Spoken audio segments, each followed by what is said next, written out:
Queen bees have the longest lifespan. Is it 30 years? How long do you think it is? It's 30 years. Genuine guess. Is it good news? This is good news. This is good news for queen bees? Okay.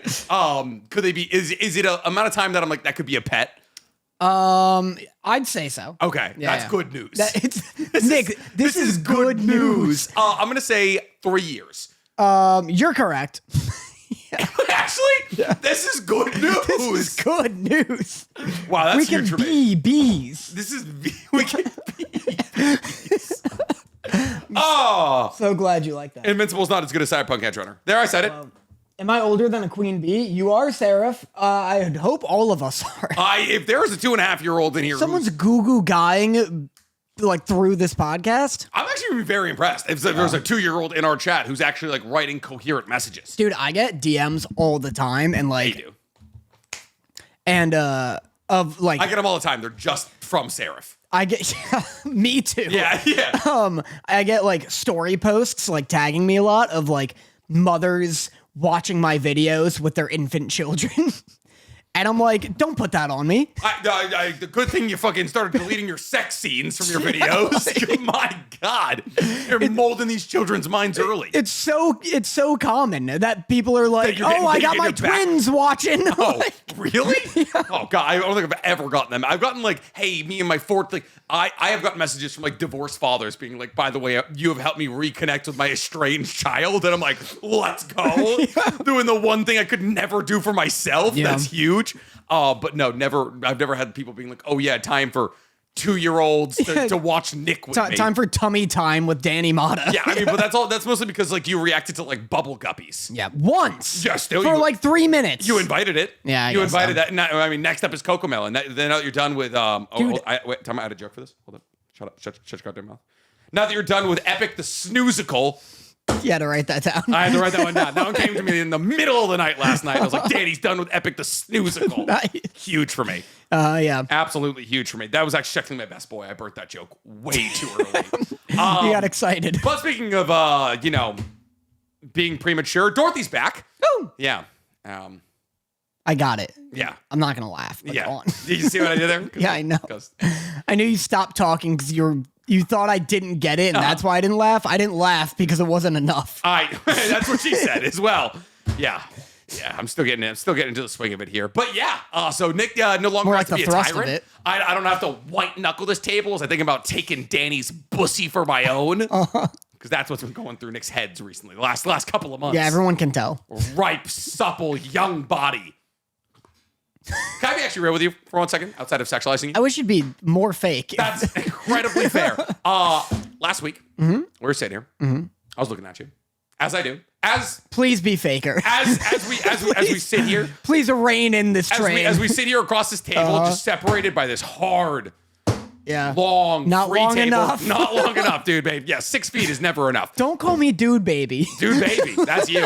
And I was looking at you, Danny. Uh-huh. The arms are looking good. Yeah. Yeah, I was looking at you and I was like, he has biceps Thanks. now. I appreciate it. I was like, I don't want to say I got intimidated. Uh-huh. Because I know we have to fight eventually. But I was like, he is in a better spot to fight me than he was 3 months ago. For sure. Yeah. Training for months will It's do crazy that. what eating and lifting things will do. Yeah. Have you felt happier?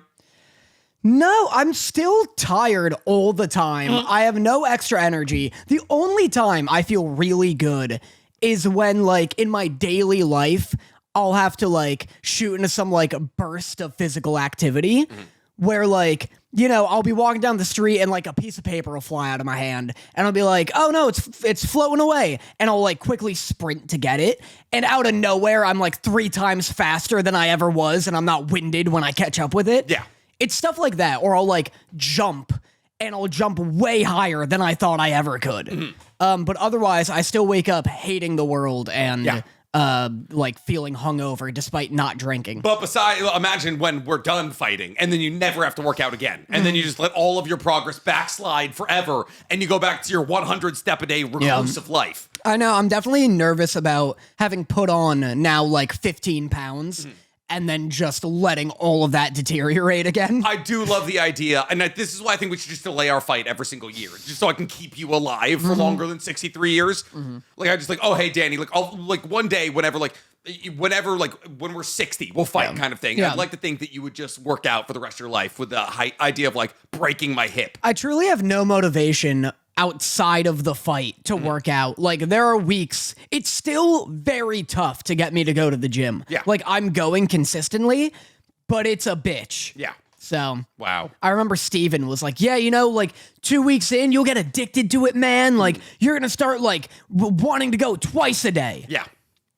I wish that guy was dead. I wish someone would beat Steven to death. I have worked out my entire goddamn life. I still resent every single time I have to do it. Like I have worked out 5 days a week for 10 straight years. Every single time I'm like, maybe I don't work out today, and then I don't. I'm like, that was the greatest fucking decision anyone has ever made. It's always awesome when you skip the gym. I don't recommend getting healthy to anybody. Yeah. It's the hardest hour to 2 hours of my day every day. Yeah. I saw a tweet that I felt like personally victimized by, and it was like having a mid physique and keeping a slightly clean home is literally the bane of my existence. And everyone's like, yeah, fucking entropy is a bitch to battle. Yeah. It is a goddamn nightmare. It's perpetual. But yeah, everyone should go work out. It's good for you.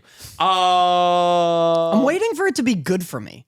It is good for you. So what happens when I'm like 90 and unattractive and don't have the energy to do anything anyway? I'll get to look a little better and have a little more energy than my other 90. Yeah, like, but who fucking cares? I'm alone. I'm 90. Why are you alone? Because all my friends are dead.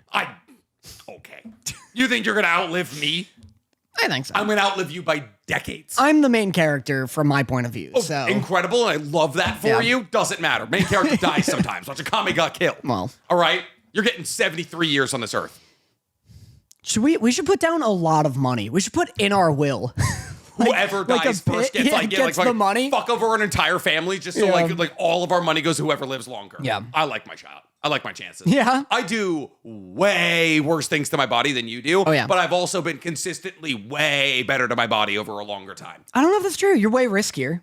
Fair. I literally just got a text of like people have asked me if I want to go skydiving. Yeah. So if I concede I have a higher possibility to die in an accident than you do, 100%.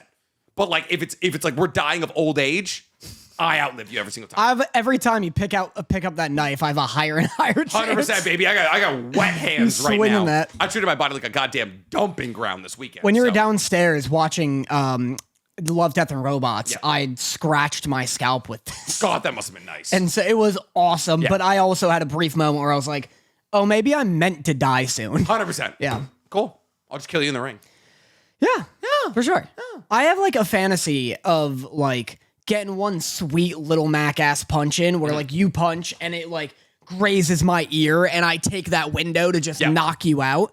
And then another fantasy where like I don't know how it happens, but we're 10 feet apart and then all of a sudden your fist is through my skull. Where you just like wipe sweat out of your eye and it's just like it's like me like through your nose. You just do the like Dragon Ball like blink like instant transmission and you're in front of me already. You throwing illegal rabbit punches. But yes, no. So anyways, I had a fun weekend this weekend. The person whose hat you're wearing, Amos, one of my best buddies on earth, Loose Moose Apparel. If you guys want the hat that Danny is wearing, he makes like iCarly shirts, but they're hats. Exactly. I'm with Butter. I'm with Butter. Tummy B Rumblin. Yeah. Brave little guy. A lot of fun stuff. I made him make a precious little guy one, and I think that's gonna do well. He told me there's actually. Can I ruin a surprise for you? It's in the mail. Yeah, he's sending you a precious little guy hat. That's hype. So I've ruined his surprise, but he got engaged, and so I spent the whole weekend getting ridiculously hammered with him, and that's why I currently don't feel great. But I was supposed to go to EDC yesterday, and I decided not to because I was too hungover. So, did you sell those tickets? No. Yeah, steep price. $500 is a lot of money. Yeah. But well, it's like how much were they when you bought them? $500. That's the thing. It's like if someone's gonna buy them They're off a person. $550 when we bought them. Ooh, this might beef with Facebook Marketplace. Oh yeah. I hate when people buy a thing and then sell it at retail value. Okay. Why What do you think? Though, do you think the wristbands depreciated in value? Why wouldn't I just go straight to the source? Because they get sold in batches. So they're now like $620. I mean, they're nothing now, but like they would have been like $620, $660 by the time. There should just be like a discount on the fact that I'm going through an untrustworthy source. Fair. That being a stranger. Uh-huh. No matter how many like stars you have, no matter how many ratings, if you're like, hey, I'm selling this thing that's like $20 more at retail value. Yeah. I'll just pay the $20 and know I'm getting the thing unopened and untampered with. That's fair, yeah. You know? Like, I don't have to worry about, like, you, like, said that you lost these wristbands, and now when I get to fucking Vegas, I won't be able to use them. Yeah, That's something like- that people do. Yeah. Like, they'll sell wristbands, tell EDC, like, hey, I lost my wristbands, can I get new ones? And then they'll just go get new wristbands. Like, as long as they beat you there or something, like, you can't scan your wristbands and you're fucked. Yeah, it's happened to a couple of my friends. Crazy. But before we head any further with the pod, guys, today I want to talk to you about our favorite sponsor, Factor. See, Factor understands that we're heading into the busy season with the closing days of summer. And therefore, Factor wants to make sure that you are saving time for yourself to do all the things that you love now in the dog days of summer. So, Factor wants to make sure that every single day you're not doing things like waiting in line or going to the grocery store, but instead living a healthy, convenient, and time-rich life. And you can achieve that with Factor because instead of sitting in a grocery store and trying to figure out what you're going to cook tonight, Factor offers you fresh, never frozen, dietitian approved meals that only require you throw a meal in the microwave for 2 minutes and then breakfast, lunch, dinner, whenever you want it, that meal is taken care of. That's right. Instead of going to the grocery store or dragging your kid to the grocery store to come with you and making some hassle about them wanting chocolate bars and you needing broccoli, all you need to do is trust Factor to hook you up with dietitian approved, mostly 550 calorie and under meals that not only make sure that your time is saved, but also that you're preserving the level of flavor that you deserve. And Factor will never make you feel like you don't have an option because every single week, Factor offers you 34 plus options to order for the week, all of which are dietitian approved, healthy, and packed with flavor. And all of those meals are delivered directly to your door, bringing convenience and sustenance directly to you. So what are you guys waiting for? Head to factormeals.com/otakus50 to get 50% off your order today. That is factormeals.com/otakus50 to get 50% off your meals today. It's time to save time, eat well, and enjoy our lives. Anyways, lots to talk about this week. We got Fire Force Vigilantes, To Hero X, Windbreaker, Lazarus, Devil May Cry, new episode of The Last of Us, and I just watched the first 3.5-ish episodes of the new season of Love, Death, and Robots. Right. A crazy amount going on in the world of animation. Where do you want to start? We got a text from our lovely friend Daniel. Yes. I don't know if you saw that. Yeah, about Windbreaker? Yeah, so Daniel insisted that if we were going to talk about the newest episode of Windbreaker, that they had to be on the show. Unfortunately, we'd already recorded our episode. Yeah. We love you, Daniel, if you're watching this. They're not. What? They're not. Probably not. Yeah. That's fair. They would have known. Yeah. No, they wouldn't have. Was the episode out? The episode was out. Yeah. Yeah, they don't watch it. Daniel Duenas, Mr. Daniel Duenas on all socials, they talk about like LGBT and disabled and trans, which I guess is included in LGBT. It's the T. But yeah, it's the T. Actually, the T's for trains. For trains? It's for trains. Honk, honk. Lesbian. That was the worst. I'm sorry. Train. Choo-choo. I forgot. Fuck. Oh, no, I misgendered the fucking... The one thing babies come out the womb knowing. Oh, the trains are going to come for me. Fuck. You're fucked. Anyways, as we were saying, Daniel wanted us to have them to pop on here for the conversation around Windbreaker. We didn't end up doing it, but today... You said, isn't it a shame that Windbreaker has the best anime of the season? I did not say a shame. Isn't it a shame that trans characters can also be cool characters? I did not say a It was you said I was like, a hard T on the trains. It's like, isn't it crazy that Windbreaker is the best anime of the season? Yeah. Considering this season has Fire Force, My Hero, To Be Hero X, and Watanabe. What's his first name? Shinichiro Watanabe. Yeah.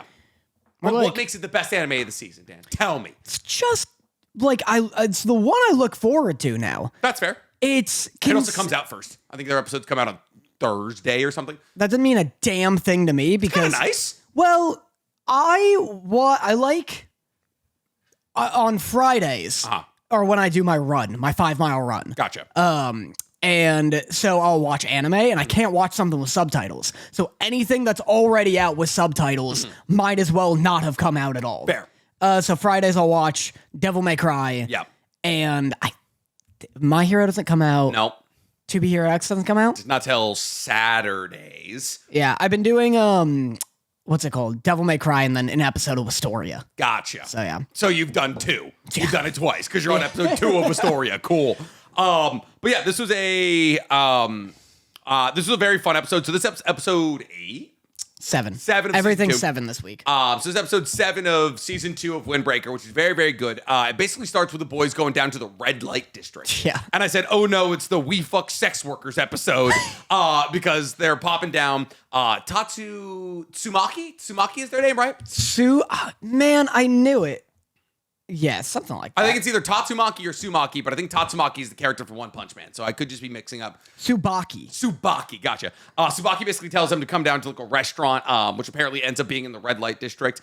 Yeah, they were like, it's funny because they were like, I have a surprise for you. Come on down to this location. And they find out it's a red light district, and it's like, it's prostitutes. Yeah, Like, all prostitutes, which is just basically like, oh no, you took the wrong turn in a Japanese street somewhere. Well, it's funny because I'm sorry, I cut you off. I just like the sex work industry is so pervasive in Really? Japan. It's nuts. Well, it's funny because all of the people there were just like, hey, you want to come down to this bar? You want to do this? Like that? Like, I did think it was going to go into like a prostitute angle, but it does just seem like a cool nightlife. Prostitution is illegal technically in Japan. So they have things called soap lands where you go and you can pay a woman, usually a woman. I don't know if there's any male equivalent of this, but you usually pay a woman. She gives you a bath. And then over the course of that bath, you supposedly fall in love with each other. And then you have sex. And because the government can't technically regulate 2 people falling in love, you go in, you pay for the bath, and then you bang after you get your bath. Which is like not a bad combo, I guess, like getting laid and you're clean. But it's loophole. But so like outside of that, there's things called like girl bars kind of thing where like you pay to be at this place and like you pay these girls basically like come and conversate with you, that kind of thing. Hostess clubs, all of that. Hostess clubs are usually like men, like women will like go and like pay men to sit with them, drink with them, chat with them, that kind of thing. So like there's like a lot of like, and then there's like maid cafes, but I guess it'd be like the least like more sexualized. softcore. Yeah, like the most like softcore version, like they call you master, they serve, all that kind of thing. Like that's just like a trendy, almost cosplay thing relative to a lot of the other things. But like, there's a lot of that in Japan where it's like, oh, you don't necessarily pay to get laid, you just pay for like the communication conversation. Right. Yeah. So that's like what a red light district will look like in Japan. Right. But I want to give an unbiased opinion here. So speaking of Amos, loosemooseapparel.com, he said, thank God this week's Windbreaker has some damn punching in it. So I think we got the boys back. I think everyone's back in on Windbreaker. I think that's huge for us here. This was a great episode, I thought, because it did have the fun, like, slice of life aspect. Yeah. Where they're just going through the red light district trying to find, like, where they're supposed to be at. And then this girl falls out of the sky. She, like, jumps off of a 2-story building. Yeah. Crashes on a Sakura Hakura. And then just a fucking battalion of men show up. Yep. There's too many members in all of these gangs. Fair, honest. At the same time, though, why have they never thought about hiring high schoolers? Because you're telling me 3 16-year-olds roll in and mop the floor with 30 dudes, and you're not like, motherfucker, we got to start going younger with our soldiers here. Well, it's funny, too, because, they mop the floor with all of them. Yeah. And then... and really, it's only 2 of them that mop the floor with all of them, because fucking Nirai's in the corner doing the roly-poly. Yeah, he hits a roly-poly on. Yeah. Which I liked. Listen, I don't think technically it's illegal to do in boxing. So, like, if you wanted to pull that off on me, maybe go for it. I think you need superhuman speed to pull that off. It is... Either superhuman speed or the person needs to be throwing everything they fucking have into that like punch. The most I'm gonna like scratch the back of your brain with my fist ass punch. But big week about tripping people with your powers. It was a big week on tripping people with powers. Vigilantes, the whole fucking like we're sweeping the leg episode. Yeah. My God, did Vigilantes episodes suck? Never. I just fucking no Vigilantes episode has ever exposition the TV show for 20 goddamn minutes. We'll get to it. Okay. But Sakura Hakura, Windbreaker, they beat up all the guys. They beat up all the guys. They beat up all the guys. And then a fucking the girl's like boss essentially. Yeah. Like the owner of the nightclub that she sings at Yeah. shows up, and Sakura is like, God, this guy's a whole nother level. Yeah. And I want him to be like, he's an adult. Yeah, he's like a fucking 30-year-old who could snap me over his knee. Yeah, he's just like a grown-ass guy, and I like that that's like the upper echelon. Do you see John Mulaney doing his I'm gonna fight a bunch of 14-year-olds Oh, thing? yeah. That I can't wait for. I want you to watch that specifically. He ripped that off from us. What do you mean? That's my bit. That's your bit, Yeah. but he's actually doing it. I've for years been saying I'd actually do it. You don't want me to. I'm not saying you can't do it. It's clearly he's found the legal Yeah. way to do it. He's which found a means way. You just got to find his lawyers and be like, hey, I also want to fight 14-year-olds. Dude, how many has he taken on? I think like 12. There's no way. I think he's taking like 12 14-year-olds on or something. And one of them is like 6'2", I could take on more than John Mulaney. I don't, like- Whatever John Mulaney takes on, I will double his number. I think it's funny, but like I don't know. Like if I'm an actor hosting a TV show, I get that people are gonna watch that. There's no good way this ends for John Mulaney other than getting his ass beaten by children. Because like once John Mulaney starts throwing like real ass hooks into the like a face of a child, like we can giggle about it because it's funny. Yeah. At the end of the day, he's just beating the shit out of kids. there's And no I'm like, winning. there's a tough pill to swallow. Yeah, there's no winning in this scenario No. for sure. It'd be funny if you did it though. Because I'm young still. Yeah, exactly. He's too old for it. He's in his 40s. Yeah. He can't be fighting children. You're spry. But he's a 40-year-old drug Yeah, rehabilitated he's a 4-year-old. man. Yeah, like still addicts, but like addicts. Yeah. But anyway, yeah, and then I thought it'd be really funny if the dude, so he's like, yeah, Sakura Hawker is like, this guy's on a whole nother level. And then his boys roll up, and then they're like, whoa, what are you? And I would have loved, because they like spent the time like, you know, kind of buddying up and being like, oh my God, you saved her. Thank you so much. I appreciate it. You guys are pretty cool. You know that? Yeah. Sakura Hawker is blushing. I would have loved if the dude turned around and he was like, oh, didn't you know? We're the Yakuza. Yeah. I thought that'd be so And fucking also cool. they're like kind of good guys or something. Like it's like we're already like showing off the fact that like roving That gangs, gangs are a good thing. Gangs are a good thing here. Just make them the Yakuza. I would have liked it more if it was the bad Yakuza, just as a like weird kind of unsettling, like, oh. Yeah. Like, and then he's like, all right, well, later, here's our card. And then they're like, this isn't really fun anymore, huh? I think we almost just fucking died. You know, like it'd be the equivalent of like they do that big fight where it's like one big gang and the other gang, and then you hear a gunshot. You know, like something where they're just That's like, more or less the end of Tokyo Revengers. oh, I bet. Yeah. That's the end of West Side Story, you know? Yeah, that's fair. It's all fun and games until somebody brings their fucking grandma's Smith and Wesson. Well, that's always like, that's fun to me in like gang stuff where it's like, because there's this weird, completely fictional mentality that you can just go and rough up some guys and then you'll be totally fine and unconcussed the next day. We say from Japan, we say from America. Like Right. you can't rough up people here because there's a 50-50 shot you get shot. Well, yeah, exactly. Like in Japan, like I bet, like I don't want to say like I know this for sure, but like there are absolutely like the reason so many delinquency things There's exist. rough up clubs. Well, I think it's like in the 90s, it was Yeah. absolutely like roving packs of children. No, it's not that people don't rough each other up, but it's Yeah. like that misconception that you can knock someone out and not cause severe brain damage. like, You know, like Archer's running bit. They're like, how long was I unconscious? They're like 3 minutes. He's like, oh, that's so fucking bad for your brain. Holy shit. But so I like when they're like, yeah, come on, we'll make them eat our dust, and then someone just brings a gun and it's like, whoa, not cool, not Dude, cool. fucking chill out, man. Yeah. Chill out. We're fighting over who gets this boba shop. It's their territory, man. Calm We're down. scrapping here. Yeah, dude. Fucking no. There's rules that will. Well, that's the thing. It's like at the beginning of this season, like Keel, like they're like, oh, they're uncool because they use like fucking 2x4s in their Yeah, fight, yeah. like and shit like that. The girl, the lady who jumped out of the two-story thing, she reminded me of a character, and I was like, fuck me, who does this character remind me of? She got those little baby bangs, and I was like, she looks like another character from anime, and then all I could remember in my brain was like, she looks like a different character from anime, and it's a little girl with bangs, and I remember like a big hat and like her holding on to like a bunny or something, and so I was like, fuck, I can't think about who, like I could not figure out who in my brain she reminded me of. So I went to Google and I typed in little girl anime bangs. Never no. have I Oh, no. regretted hitting search more immediately in my life. Oh, no. Fortunately, everything was just little girls in anime with bangs. Yeah. But I was like, the way I'm fucking on a list now. Yeah, you press search and instantly you smell tear gas. Yeah, I was just I was like the second I hit search, I was like, fucking wait, no. And I realized that she reminded me of Connie, the first girl we see die in The Promised Neverland. Here, I'll show you the photo of her. It's so interesting you bring up The Promised Neverland. Because remind me when this one.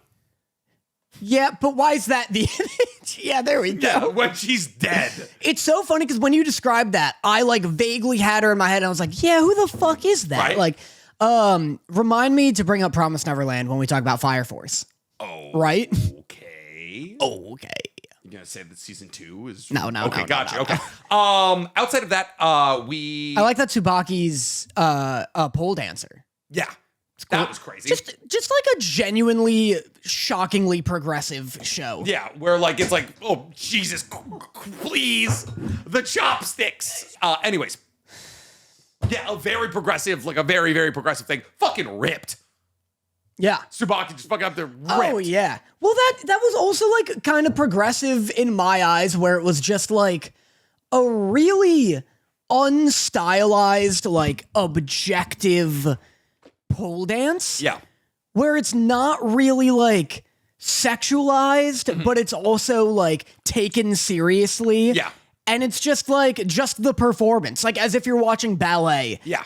And it's not like these crazy anime camera angles and shit. There's I was like, wow, this is cool. Like, yeah, Tsubaki's very much wearing like nothing all that revealing, like biker shorts and a crop top kind of thing. Yeah. And everyone's just like, this is fucking, everyone's clapping and shit and like, this is dope. And it's like, yeah, it's kind of, it's cool. It's so athletic. Like, she did that thing where your like feet are on it and you're like looking like you're on the crow's nest of a pirate ship. I've had a couple of pole dancing experiences in Vegas. I definitely tried my hand at some pole dancing moves. We found out that Chris, I saw that, is a absurdly good pole dancer. There's a lot to unpack there, maybe. Once a struggling actor, I'll let you guys connect the dots on that one, maybe. But what was I gonna say? Oh yeah, it was just like a very cool thing to see. But my biggest note is from all of this was the fact that, like, at the end of the day, remember when they introduced to take it back 2 seconds, when they introduced the fact that, like, oh, this head guy, like, they used, like, that crew used to scrap with Boferin. Why are adults fighting high schoolers? Right? They're like, oh yeah, this crew used to fight against Boferin. Why? No, true. Why are these 35-year-olds? What could be the possible explanation for why these 35-year-olds are fighting children? I was wondering if if the groups age, so it's not like a constant rotating. So they hated thing. like Boferin of like 20 years ago, kind of thing. Yeah, maybe. Or like Boferin is this group right now, and then when they all graduate, it won't be Boferin again. Like it's a different gang. Like they graduate and make their own future gangs, kind of thing. Interesting. But you're totally right. Yeah, so those adults should not be fighting these fucking children. I mean, it's the same beef I have with the whole concept, where I'm like, this is like a fight-based economy at this point. If 12, 14-year-olds rolled up to me and 12 of my friends and were like, you guys have stupid shoes on or something, my immediate response wouldn't be, let's beat the fuck out of these kids. Sakura has met at least 100 people. 100 delinquents. Town. Yeah, like 100 that fight. 100 scrap-based, like, yeah. We could barely string together 6 people willing to fight for us. I am as deep into my DMs as I can possibly get here. Yeah. I mean, it's because that's all influencers and fucking they don't want to ruin their beautiful faces. But even so, even if I tapped into like my full contact list on my phone, I couldn't get together 20 people willing to fight. I could find 20 people willing to fight. 20? 20 people? 100%. I can find 20 people. Yeah, 100%. Are you kidding me? People love fighting. I don't think they do. Yeah, it's because you come from a film degree. You come from I guess so. Soft hands. Oh yeah, Mr. Scientist. I fucking all day with the pipettes. I'm handling needles, fire. You're like, my favorite chord. Oh, my mise en scène. There we go. Yeah, I fucking found that one. I was trying to find mise en place for some reason. I still don't know what that does or is. Mise en scène? Yeah. It's don't quiz me. There we go. It's like the backdrop. It's like everything to do with like the prop design and stuff like that. It's the setting. Soft. Yes. Crazy soft. Thank God. I was afraid I was confusing with in media res. Oh my goodness. Which is when you start the story in the middle. Oh wow. And then flashback. Nobody would have. Josh probably would have changed the locks to your house. If I got that wrong, yeah, I would have been shot like, the second I left this I'm place. not working with this fucking rube anymore here. Why? You love rube. That's a good word. Okay. Do you not like rube? You just are developing catchphrases lately. I've always had I don't know where they're coming from. I feel like you're just noticing them. You never used to say rube. You never used to say fair and honest. Fair and honest is that, but that's my saying. I know, but it's new. I'm making fair and honest happen. I know. I like it. I'm also doing hot and or sexy. Okay. Someone's just like, hey, yeah, like, you want to hang out today? I'm like, yeah, it's hot and or sexy. You ever heard of like Cockney rhyme slang? Oh, it's sick. So you are also no time. I'm not the only one getting weird in old age. You're the one who's like, hey, let's get into Aussie rule football. Like you're the one who's like, hey, me and my roommates force a bar down the street to put Aussie rule football on every Friday night. Yeah, you gotta come see Australian football because it's fucking bananas. Oh, it's dangerous as shit. It's so dangerous. There's no such thing as an illegal tackle. You literally can't be suspended from a game. You can be suspended after a game. No matter what you do in the game, you cannot be kicked out of the game. You could shoot somebody. They can't arrest you till the game's over. There's no pads. It's full contact. Yep. And you can make it 10 feet, I think, without having to pass or dribble. Yeah. And it's a football. And so you're running and you're just throwing it to each other. Like there's no big spirals. It's nuts. It's insane. It's rugby for people already affected by CTE. Yeah. Anyway, Cockney rhyme slang. Oh, yeah? Is something that Idris Elba taught me in his Hot Ones episode. Okay. And it's like code slang, essentially, where if you're like, oh, go meet me by the stairs. Okay. You would say something that rhymes with that. And so you'd be like, the bears? No, like, I'll go be by the apples and pears. And so I have to be like, what rhymes with apples and pears? You just have to know. And it's like, oh, fuck, there's bears there, there's stairs there, and I think that guy cares. I don't know where to go. I know, that's the issue with it, is that it really is open to interpretation. This is why England will never be a superpower again. They're just crippling themselves with this and mushy peas. Swanky, was I correct? Swanky goes, I can't wait for him to explain this wrong. Why wouldn't you go with Adam and Eve, the most obvious one? I can't Adam and Eve it. I don't know what the fuck that means. I can't Adam and Eve it? As in you can't believe it? Yeah, maybe. I can't Adam and I need to borrow some bees and honey. Bees and honey? Adam and Eve equals believe. I can't Adam and Eve it. Yeah. That one's fun. That's cool as hell. That I quite like. Yeah. But I'm telling you, this is why there'll never be a superpower again. I need to borrow some bees and honey. Sarah Money was on that money. one. I need to borrow some bees and Dude, honey. it's so cool, but it's so cool that I'm like self-aware that I'm too much of a dorky little weeb. Too much of a fucking proud, sick American is what you are, motherfucker. Don't back down to these cowards. These buck-toothed bastards. I'm too much of a lame little pussy to ever be cool enough to be that quick with it. No, we'll never be as cool as Idris Elba. Yeah. Who's in the short list of people that could be the next James Bond. This is good news. This is good news. Yeah, Nick's got it. Soy boy beta. That's me. I've never felt like more of a zeta male. No, you're just a fucking hot, red-blooded American, baby. Yeah. Yo. Yeah. Anyways, hold on. Okay. Can you say that again? One sec. I'm 1 second. I'm 1 second. I'm secking it. Wait, hold up. I'm 100 gecking it. Can you say that again? You're a hot, red-blooded American.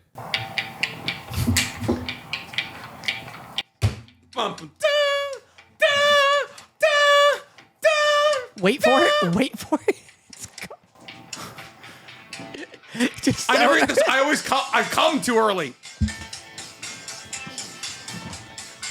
Yeah. How many English songs have active anvil noises, motherfucker? You doing the anvil 20 seconds early. I'm sorry. 420. I never get that deep into the song. I've already came by then. Dude, I love that fucking song. It's great, man. I just want to buy a Toyota for discount prices. Yeah. I just want to buy a grill for 3 times what I think a grill is worth. Fucking a grill could be anywhere. Like, a grill is fucking. It's just like, hey, I've seen grills for $200. I'm like, that cooks things. And I see grills for $3,000. I'm like, Does it not cook things? There's no cooking instrument that like I would pay more than like $200 to $300 for. Incredibly fair. Like a smoke, dude. I know people. A smoker? A smoker. Oh, the thing that it burns wood. It makes smoke. So does the grill. It cooks one thing one type of way, and it's like $5,000. 26 hours to do it. I know. Fuck off. I know a kid who got a smoker back in Connecticut, and it's the size of a cow. Yeah. And yeah, you have to wait 38 hours before you can eat brisket. Yeah, and you're like, cool. I also could just go down to the fucking barbecue. Like, I could go. The way it's cheaper to buy brisket than ever make it yourself. Just grill me a burger, and I'll be equally satisfied. Please, dog. I'll be fucking happy as a clam. Anyways, let's talk about Fire Force because you told me to bring up fucking Promised Neverland when we talk about Fire Force. The Promised Nussy. You want another unbiased opinion that I got from our close buddy Amos, Loose Moose Apparel? Yep. Let's see. Hold up. Fire Force continues to fucking slap, he says. Yeah, I wrote, we're so back. Yeah, okay. We're so back. Let's go. Guess what? Speaking of being back, Okay. look how many people are watching. 105 people. Are we back? Those are big numbers. That's big Patreon because numbers. of the pod dussy. That is, it's the Octossy is what it is. Octossy. I told you this is why I get stressed about writing the fucking title because I'm like, people care. You do flash sweat. I do. Before the title. Don't you look at my goddamn armpits. I saw you look at my fucking armpits. No, I'm looking at Totodile. I'm so jealous of that shirt. I'll give it to you. $800. I've offered so much money for other outfits. I know. Danny, all right, guys. I think Danny's gone too far. No, I haven't. I should never have told you Person Soul's website. It's so sick. It is sick, but you need to listen, Danny. You don't have the look to go full streetwear. But I can. Have you seen me in my There's No Good Coke in Paris shirt? What? Where I was wearing the knife and I have a shirt that says "There's no good Coke in Paris." That's a great shirt, Dan. It's the best fit. That's it. Okay, I'm not saying. All right, I'm not saying it's not. But Danny's been texting me. I've apparently become Danny's fashion advisor, and you know I appreciate that. I appreciate that aspect of it. You're about to be former. But Danny, well, cause Dan, I'm giving you good advice. There's a reason. That's listen, so. I Person look Soul, sick in for that. those of you who don't know, is an apparel company based out of China, and they're kind of based because their entire thing is that they sell unisex. This is a cool shirt. This is a cool shirt, and I like the shirt. I can go edge. But okay, you don't have tattoos, all right? Like, listen, you can't. I'm telling you right now, Dan. There's avenues, all right? You're not winter, all right? Your color isn't winter. I don't think that's true. I think that was a winter ass fit. I don't think I'm summer or spring. I'm fall and winter. I think you're if anything, you're light fall. I don't think you're as winter as you think you are. You got your color match analyzed one time, Danny, listen, and all of a sudden, Danny, I'm just saying. God, you're like a fucking Starbucks mascot now. Well, first off, I don't go to Starbucks. I fucking vetoed them. All right, Free Palestine, motherfucker. Anyways, Amen, brother. Danny sent me this. And I'm being hyperbolic because I do think that Danny's made some very positive fashion changes. I'm going to send this to Stank. Okay. Danny sent me this. What? This is so cool. It is, first off, so Person Soul is an incredibly based company. They sell only, like everything is unisex, and they're big on, like androgynously dressing. They're big on trans rights and all of that, which is a bold take to have in China. But anyways. Eric, do you want to know what the minutes are saying? What? We got That Looks So Good from Black Star, followed by Danny, respectively, you cannot pull that off. Yes. Panda Mom wants the jacket. Maybe if Danny is shirtless. Guys, listen, I'm willing. The jacket and the pants are great. You're not wearing this is too far. I'll put a shirt on. Oh, you put a shirt on, it's fine. Danny, you said... I'm not going to put on a fucking black bra. You said, is this a cool fit? All the shit you can buy in that photo is what I'm talking about. I'm not going to walk around shirtless in that. That's what I thought you were talking about. I'm going to put a shirt on. I thought you were talking about wearing a fucking, what is effectively a binding. Yeah, a binder. No. Okay. I put it on like a black tank top. Maybe white. It's a cool shirt. It's cool. It's a cool fit. This, and then you sent me the croissant crop. The crop sant. Hear me out. Danny sent me, I'm assuming what is you and Sarah's weekly excursion to the flea market. And Danny sent me what can only be described as the most cropped out. Like, Danny, that is a belly button crop. Yeah, it's high. That is too high. You wear crops? I wear crops. Crop is like crop is like below the belly button. Like when you lift up your arms, you see a little tummy. You don't like the croissant? The croissant it's. I love It's for anyone who could hardly see it because that one was harder to display. It is, yeah, it's like just below the tits and a plate with a croissant on it. Yes, and I was like, thoughts on the cropped sant or the cropped croissant, aka the cropped sant. And I said, you won't beat the twink allegations. And he said, that's fine. The croissant, that's so short. It's too short. Listen, but guys, the important thing is he's trying. I don't think any shirt is too short of a crop on a guy as long as they're shaving your stomach. No. Be hairy. I don't like a hairy tum. Be hairy. I mean, that's personal be bold preference. enough to be hairy and wear a crop top. It's personal preference. I'm not like, you shouldn't vote if you got a haired tum. Uh-huh. But if you're Italian, different story. But if you're Italian, I just think it like accentuates your curves and or muscles more if you shave it. I find the exact opposite. I feel like I look better with hair on my tum-tum. From you can see my muscle perspective. I mean, that's interesting. Every time I shave my arms. I had a dream that I got a tattoo. Like, you know how like JoJo characters have like shadows where their muscles are? I had a dream I got a tattoo of that all over my body. I'm just remembering that now. I know, you look scared. I had like fucking like cell shaded muscles. Whoa. It's kind of cool, actually. Dude, speaking of cell shading, you remember that fucking Reiner statue I sent you? Of the fucking, like, it was flash forward, this is my news. Okay. This is my news of today because I'll forget otherwise. No, Fuck! but I'll see how big it is. Because Josh is right. If it's your like... birthday? What's your birthday? Your birthday's soon? Tell me your address and I'll tell you my birthday. What? People aren't allowed to know your birthday? It's January 14. Oh, fuck, that was so long ago. I used to lie about that. That and where I was from. Did we do something for your birthday? We did. I did something for your birthday. Yeah. I hosted you a surprise party. Dude, that felt like it was last week. That felt like it was years ago to me. Oh, really? Yeah. It was nice. Yeah, thanks. It was both nice. I told Daniel about this. It was both nice and also a reminder of why I'm insecure. Because, and we've already talked about this, but we'll briefly go over it, where Nick invited me to a surprise party, which is so nice, but it was themed around all the things I like doing. Yes. And the reason I'm so agreeable / annoying is because what I find fun, nobody else really does. And so often when people are like, what do we want to do tonight? I'm never the one taking point. I'm like, I'll go to this bar, I'll do this, do that, whatever. And so going to a surprise party themed around me, surrounded by all of the people I am either friends with or vaguely know. Yeah. Knowing no one's really that into any of the shit is like such a horrifying experience for an introvert.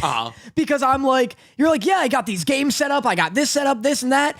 And then it's like me playing with someone and everyone else being like, I guess we'll do this over here. Yeah. Like, I mean, we just set up a bunch of fighting games, and then we played said fighting games, and Danny beat the fuck out of all of us in the fighting games. Well, it's just funny. It's like, what's an equivalent? I don't know. It's like if you took someone who... It's like if you hosted a birthday like party. If Sandy Cheeks invited everyone to her birthday party from Bikini Bottom, but it was on dry land. Yeah. You know? And she was like, I fucking love it up here. And everyone's like, please, Sandy, I love you, but can we go downstairs? Yeah, and Sandy's like, this is good news. This is good. You can be bees up here. We don't have bees downstairs. Anyway. But yeah. Oh, Fire Force. Fire Force. It is just the Promised Neverland. In that kids in this are dying? episode. Oh, yeah. You're right. Episode 7, it's revealed. Yes. That it's half revealed because it ends on a cliffhanger that implies we're going to get like the full You got it. the full explanation next episode. Yeah. Where they go to Raffles St. Raffles Convent. St. Raffles Convent, where Droopy the Hound was the lead nun. Sumere? Yes. Dude, oh my that God. He does look like the fucking dog from, what is he from? He's like Droopy, he's I like, know, but he's always like, come on. yeah, he's like a Looney Tune or something. Is he a Looney Tune? He's like, Is he Tom and Jerry? No, because they have the fucking, they have a dog, but it's like a big English bulldog. yeah, what is he from? I don't From remember. whatever like Sylvester the cat is from, right? Yeah, he's like something like, he's just, It's a living. that was really fucking good. I forgot what he sounded like until that moment. That's what he does. Holy shit. But she looks just like him. Yeah. And you find out that all of the nuns. What do you call like an aspiring nun? Sister? All the sisters? All the daughters? What do you call an aspiring priest? Any of them? Victims? Yeah, I guess. Gotcha, Catholic Church. Poor Take souls. That. There we go. That's kind of like a double entendre. Poor souls? Yeah. It's like funny. It's clever because religion, soul, but also they don't make a lot of money. Oh, I guess. It's not sexual. If that's what you're worried about. That's what I was doing. Yeah. I was doing that one. Well, yeah, because it feels weird calling all of these like 12-year-olds nuns, right? But like, is there a test? I feel like once you put the habit on, you're a nun. True. Anyway, Hibana's here, and she's like getting the rundown, and it turns out that the nuns, the sisters, would, I guess, mix of bugs and shit in their porridge and then feed it to them to turn them into infernals. Yeah. Which leads me to believe that, like, so this is the origin point of infernals, maybe, where, like, they found out that these bugs do this. But what's weird is that if bugs turn people into infernals... Well, they do. They have. Right. How is this not just, like, a natural... Oh, but it's not all bugs. It's just the infernal bugs. Well, I know, but I mean, like... Why does there even need to be, like, oh, and it's, like, humans doing this and that? It's like, if there are bugs that can do it... I buy that it's just like, oh, the earth bred, like... So the bugs come from the Adola. Right, they come from hell. They're hell bugs. So, like, when we first see the evangelist, you remember, like, way back in season 2, when there's that demon infernal who's at the other Amaterasu, the smaller one, and he's, like, trying to kill himself by blowing up that other Amaterasu. We see him when he's a human. He walks all the way to the spatial rift, and that's when the evangelist comes out, and she has the infernalization bugs, and that's when he gets infernalized. Like, the evangelist kind of makes the bugs. Right.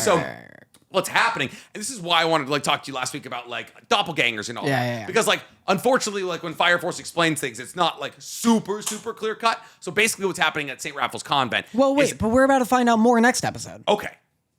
I had a note that was, like, it was, like...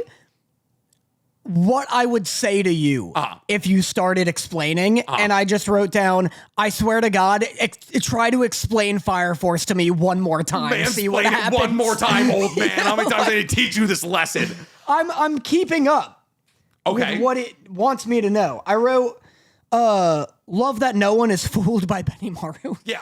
I mean, I love that in his, like, take on, like, being anonymous, he literally put the symbols for his eyes. Like, he's got a fucking X and an eye, an X in a circle pool like no other human ever, and he just drew those on his mask. Yeah, he's also the only guy with this hyper-specific power. Yep. And the only guy wearing fucking, like, ancient Japanese clothes. They're like, hey, tie your hobby the other way. And it's like, oh, that'll throw him off. No way they see you guys are from Asakusa while everyone else is wearing fucking turnover coats. Yeah, I really liked them instantly knowing him. Yeah. And that fight was cool. Get a lot of fucking boom. Yeah. Benimaru just owns the boom, boom in the Fire Force universe. Great animation this episode. Like, none of it was like, there was no point where I was like, oh, we're holding back, or oh, the budget's been, like, chopped. This was all... I want to see Benimaru vs. Dragon so fucking badly. I also want to see that. They want you to be fucking... Yeah. They want you to be horny for it. I'm hyped. This has finally gotten me hyped for Fire Force, where I'm like, oh, when the big fights start coming, they're gonna come hard. Yeah. Oh, they be coming. They coming. They be coming. But outside of that, yeah, like, this kind of just a cliffhanger episode that introduces Sumire, the, like, old head of St. Raffles Convent, as, like, maybe an evil person. Oh, but yeah, it's the Promised Neverland, because they're feeding them the bugs, and then she realizes that they're, like, a cattle farm, essentially, of children. Yeah. Sumire's backstory is fucked, but also she's a really cool character, and we've been getting hints about her for a long time. Once they reveal, like, what she is and what she does, it's like, oh, they've been, like, there's, like, subtle hints all throughout Fire Force. Yeah. That it's like, oh, fucking, like, I can't believe that it's all tied back to this right now. It's crazy we didn't get any discussion on Iris, I think. Iris Latoming, Dragon's Fire Away. Yeah.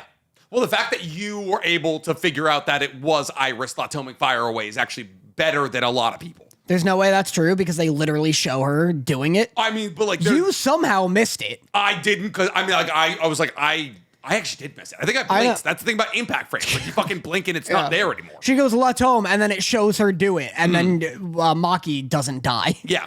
So I mean, there's like a lot of big reveals about like end game players here in the next couple episodes, and I'm very excited. I'm excited. Fire Force has been a lot of fun, and we're back, and everyone's happy that we're back. Can we talk about shows that aren't back?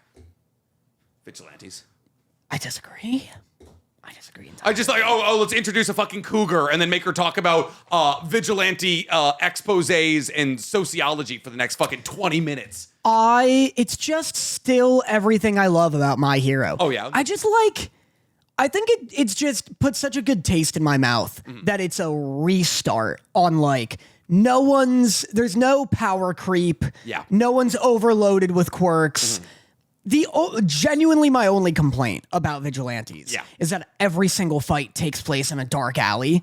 Okay, fair. There's no environmental variety. And also like a school is inherently way more interesting than people not in a school. Yeah.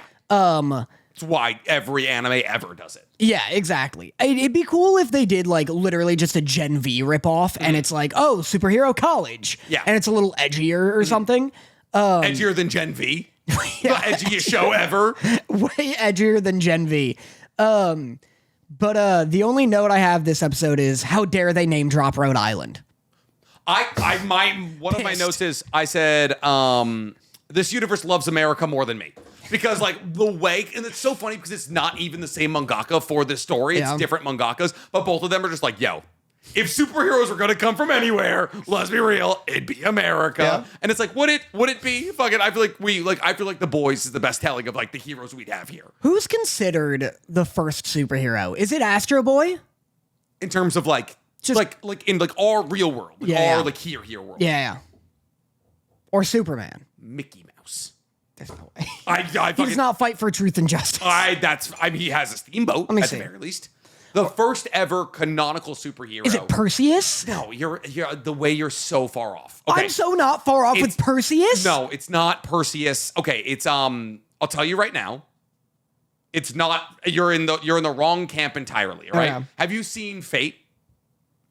Yeah. You've seen like. Well, I know what it is. Okay, so in Fate, there's a character by the name of Gilgamesh, who's known as the king of all heroes because Gilgamesh comes from an epic that was written in like Sumer. It's like the first story. It's like the first like fictional story. So like the first superhero is technically Gilgamesh. You're such a fucking nerd that instead of that's like me being like, okay, do you know Fire Force? Yeah. Well, there's this sword called Excalibur, and that's from. Just go straight to Gilgamesh. I'm gentle parenting you. I'm relating to you. I don't know if you know Gilgamesh. So patronized. You should. It's like you explaining Leonidas to me through Fate. So there's this guy, right? He is fighting against the hordes of Persians. It's kind of like that character from Buddy Daddies. Yeah. That's you know. like you explaining me who Hitler is by Tanya in The Forces of Evil or whatever it's called. God, I want to watch that show. I hear it's good. Yeah, I know. That's the thing. It's like the one spot in my knowledge. Are you looking it up? Are you confirming that I'm correct? Yeah, well, I just want to see like who the first hero is. Considered the Phantom, which was created in 1936. As in of the opera? No. As in just like he's like in a big purple suit, just old at like Dick Tracy ass kind of comic. But this is r/comic book movies. Like, I think you're in the right idea. Okay. With being like, no, it's probably some like, this is the Phantom. It's kind of a sick suit, low key. You're wrong. You're wrong about that. I like it. I like the fact that he's got like weird prison stripes on his crotch. He looks like a random goon Archer would beat up. That's fair. Very fair. But I think you're right in that maybe it's like, you know, I bet like Zuko in his, what's it called? The Blue Spirit. Oh, gotcha. I bet that's like, it's probably not based on something, but I bet like Robin Hood, you know? Robin Hood as the first superhero? Like maybe. Sherlock Holmes? He's not super. Kind of it. Oh, is his fucking Rompo super? Robin Hood's like a guy who like can shoot 6 arrows from one bow and it hits all targets. Okay, you know? Sherlock Holmes is the first ever neurodivergent guy to monetize his entire capability. That's a fucking superhero. Fucking Sherlock. If Rompo was a superhero, which I'd say he is. Who? Rompo. Rompo. Oh. If Rompo's a superhero, I'd say I Sherlock thought you Holmes were is. like hitting Robin Hood with a nickname. No. If you were like, if Robbie H. like, First off, Robin Hood is just he's a class warrior. I don't know if I'll call him a superhero. He's like Batman. Bat. Oh, I'm sorry. That's not a. That's actually a pretty apt comparison. But that's what I mean. I wonder if, no, the he's not- first. he is rich. He's not. No, Robin Hood steals from the rich. Batman is just rich He's like a reverse Batman. and bored, And bored, yeah. and not going to give his money to the poor. But I wonder if the first superhero is like something like that, where it's like, some in like the year 7 BC, there was some like. Wukong? That's not bad. Journey to the West is written in 1500, like 1537. Phantom of the Opera mention. People really liked that. Wow, I'm so happy I could help you guys with your Phantom of the Opera fandom. Yeah, I don't know. No, it's tough being our chat because we so rarely look over there that when I do and there's not much like relevant being said, I'm like, what the fuck, chat? Guys, help out. Yeah, and they're like, well, you never do this. Yeah, So that's fair. They have to stay on their toes. That's Yeah. why. They need to be constantly at their best because at any point Danny could stare over at them. anyway, you were bored of this My Hero episode? My first note is this woman walks into my house and starts putting up her hair and regretting throwing all my junk on the bed. Because that lady, listen, it's nice that like I don't love what this episode was trying to do here, where like the age appropriate girl walks into our main character's life and everyone's like, cougar, and it's like, guys, they're both in college, chill out. And then it's like, oh, hey, by the way, come over to mine and like let's have like an actual genuine connection, but don't worry about the 14-year-old hiding in my trash bed, who, by the way, we're gonna go around and interview a bunch of fucking people, and 75% of the people when asked about what do you love about Pop, say her ass. Yeah, that's tough. That was tough for sure. God damn it. And then, and what's the big action for the episode? Oh, the guy whose quirk is literally soccer is resorted to a life of crime. Go play for Barcelona. Your quirk is soccer and you're a fucking thief? Go be an actual soccer player. That's so true and honest and reasonable. I wonder if they like test for quirkage in What do you mean? sports. Like, there's no way you can have quirks in sports. That's what I loved about fucking 2B. Wait, no, that was Solo Leveling did that. Solo Leveling, I think it was either, I don't know if they covered it in the anime or if they covered it in the manhwa, but there's a character who runs a guild. He's an A-ranked hunter, and he was training his entire life to be a soccer player, and he finally got accepted into the Olympics, and he had his awakening. And so like before the Olympics, they have everybody test on those magic meters to see if they're awakened, because if you're awakened, you can't be in the sports. And I was like, I understand it, but at the same time, wouldn't it be cooler if they could they had to use a 35-pound ball? Give them their own league. Fair, but like at a certain point, I feel like, oh, cool, like they're like traveling at light speed. I can't see them fucking kick the ball. Yeah. Kind of thing. Like then it's like you only get S ranks playing it. And it's like I'd rather they be like on the front lines here, kind of thing. True. Like in a superhero, like if there was superpowers existed, and they will say they're exactly like they are in MHA, would you want them in sports? Give them their own league. Yeah. And I guess it depend because they wouldn't be combat quirks. Could be. Like it shouldn't be though. Like you can't have laser eyes be playing. He's getting fouled. That's hard to regulate. It's hard to regulate. Like, you blasted a hole in the chest of our fucking goalie here. I'd say it's all the same rules, right? So like it's all the same rules. Like if you make a slide tackle, it's got to be clean. But if your leg can grow to 30 feet, Yeah. like if you're like put Duplo arms in fucking goal, I don't just make a net. Well, exactly. Yeah, that's not a combat thing. That's not like very foulable. Mm-hmm. And you just got to find a way to like combat it. Like get a sticky guy, like a web guy, and then you web some of his arms, and then it goes through. But is that might be like goalie interference? That's the issue. It's tough. I say keep him out of sports. Yeah, I guess. I say keep him out of my God-given sports. Yeah, I guess so. Yeah, God gave us sports. God gave us for a sports so reason. these quirked monsters could stay out of them. What I like about My Hero though yeah.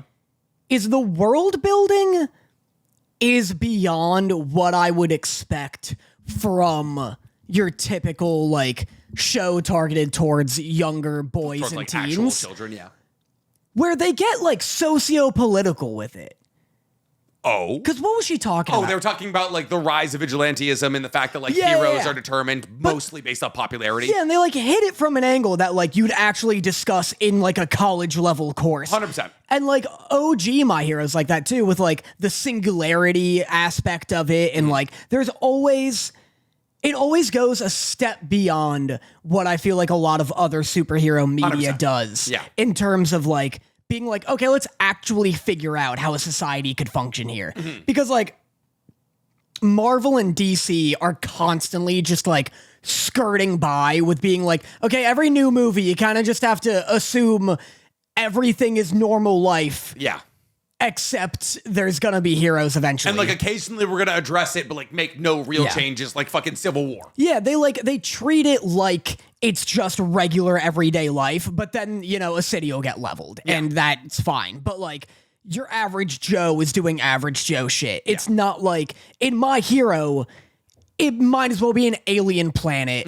Superhero culture is so ingrained. 80% of people have quirks. Well, yeah, and like just the systems in play in the government and like in daily life is so tied to the fact that there are superheroes. Yeah. I thought it was a cool, like I did think, like I'm being very fucking hyperbolic. I actually did kind of enjoy the episode.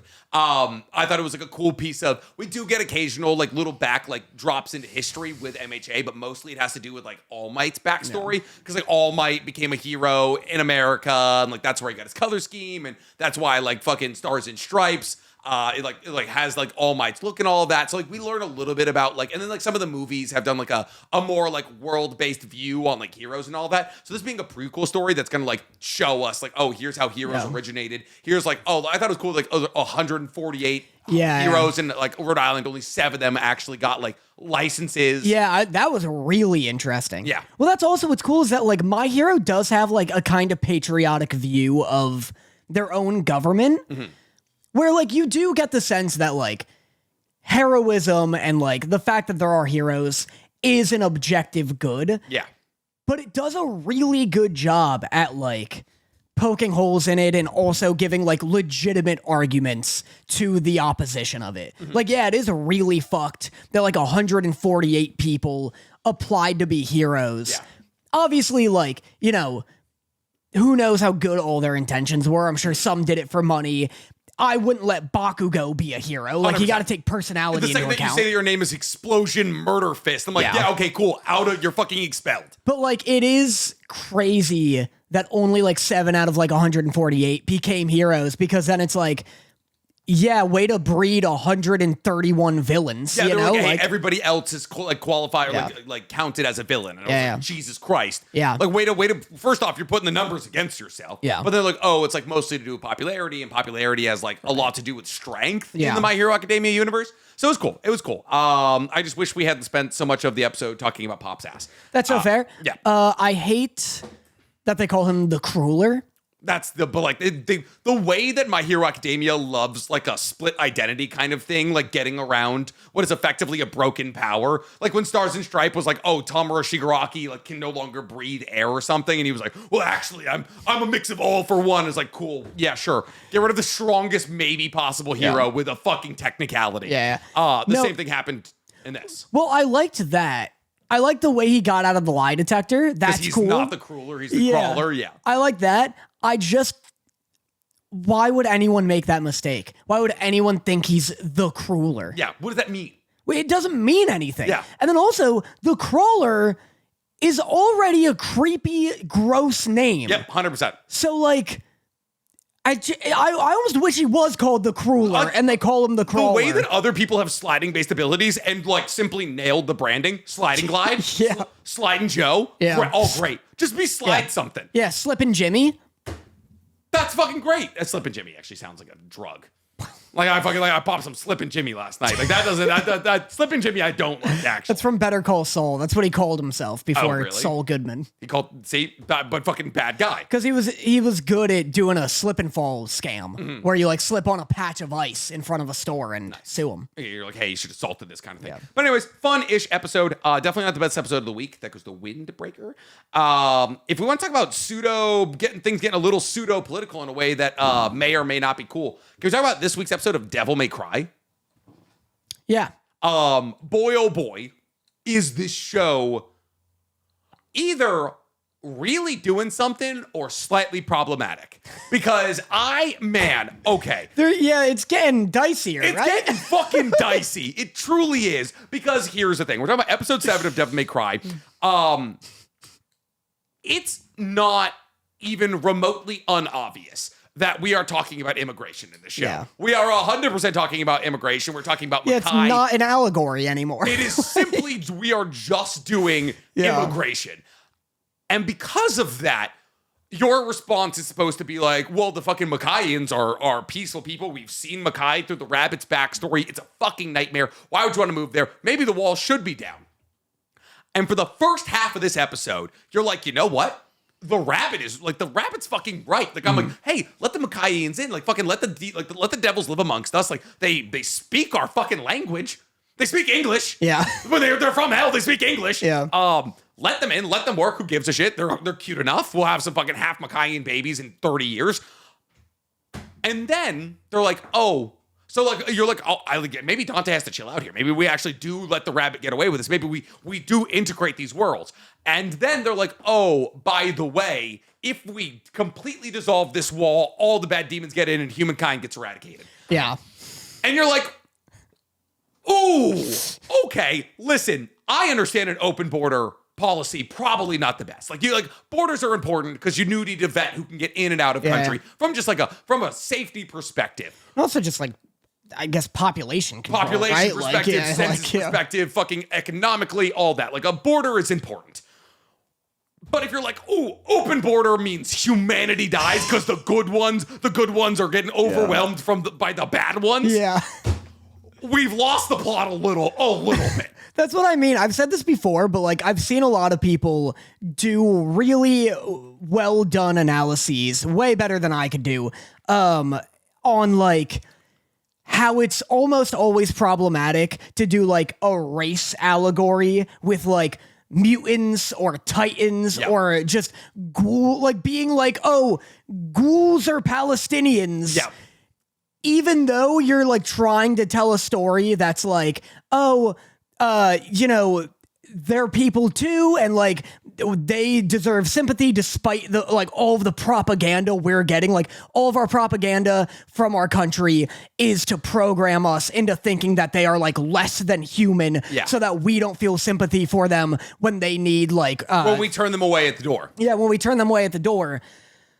And then it gets muddied when you make them horrible, disgusting hell creatures. Yeah. Like, and then, like, oh, by the way, if we let the good ones in, the bad ones also have to come, and then we all die. Yeah, it gets muddy when you're like, oh, like mutants from X-Men are an allegory for like queer people, and how isn't it so ridiculous how just because they're different, like we discriminate against them so harshly, like they're just like us. That one just blasted a hole in my son with his laser eyes. Yeah. I think he should be at a different school, maybe. Yeah, that one accidentally sneezed, his glasses fell off, and my family's dead because of it. Yeah, like, they fucking...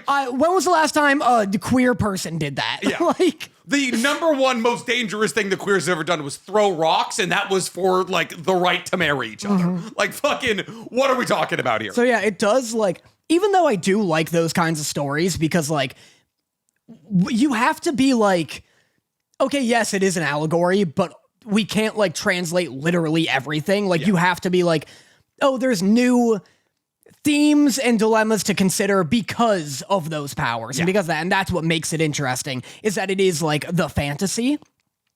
But yeah, Devil May Cry is like putting their foot a little too hard on the gas and being like, no, this is literally like... Because like the way to pull this off would be like, hey, listen, you and me, Rabbit, like, let's work together here. Like, let's not dissolve this. Let's like work on like the stabilization of these portals. We'll talk to Darkholm, and you can let Mackayans in, and we can keep the fucking bad ones over there. Like, cool, let's get the good ones over here. But instead they're like the way that they've like, oh, we need to land on one side of this. No, you fucking don't. Like, because it's an action anime, they're like, somebody has to be wrong, and it can't be Dante. I know, it's like there's no nuance at all, which makes it like progressive, but like it's trying to be progressive, but it's really problematic, maybe. Like, it's the way they're like, hey, listen, the US government is not allowing immigration, and like because of that, like there are bad places. This is like Dante being like, you think this is paradise? Like, and like, it's like a very classic American view. Like, well, why would you want to be here? It's like, motherfucker, go there. And I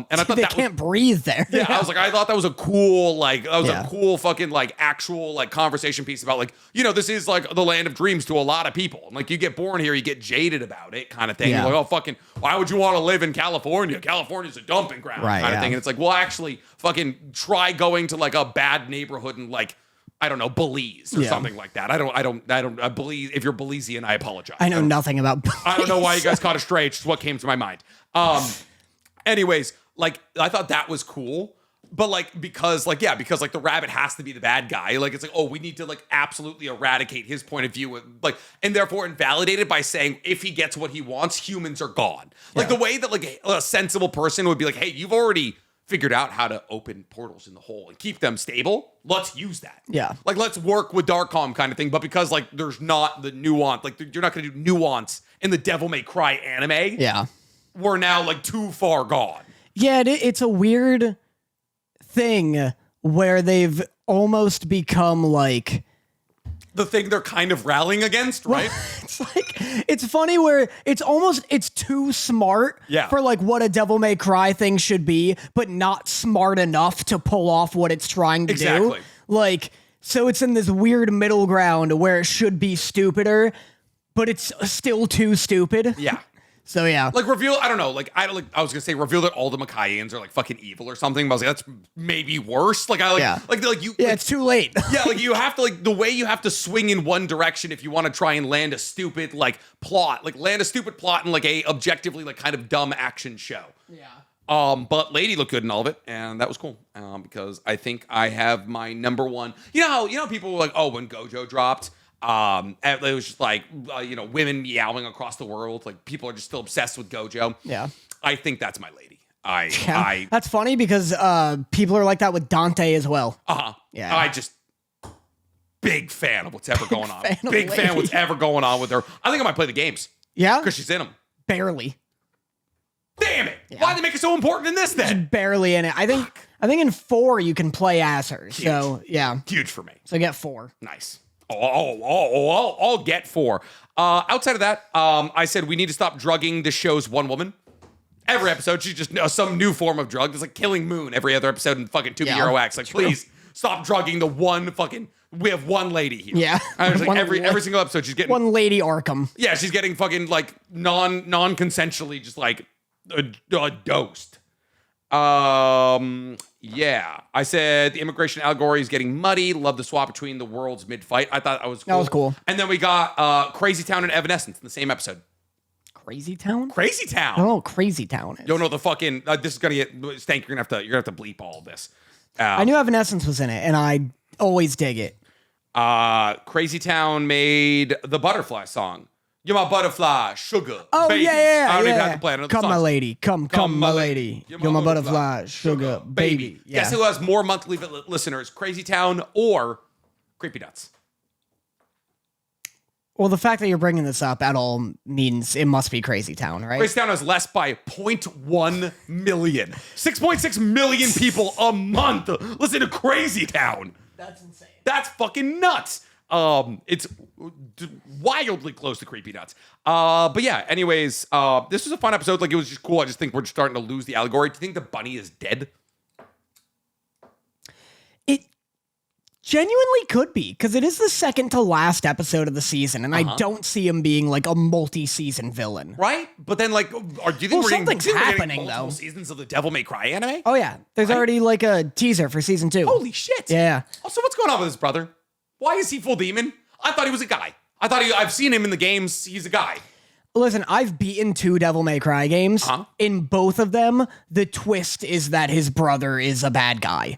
So I think I played him in his name's Virgil, right? Yeah. I think I played him in 5. He's a good guy in 5, I think. No, he's a demon in 5 also.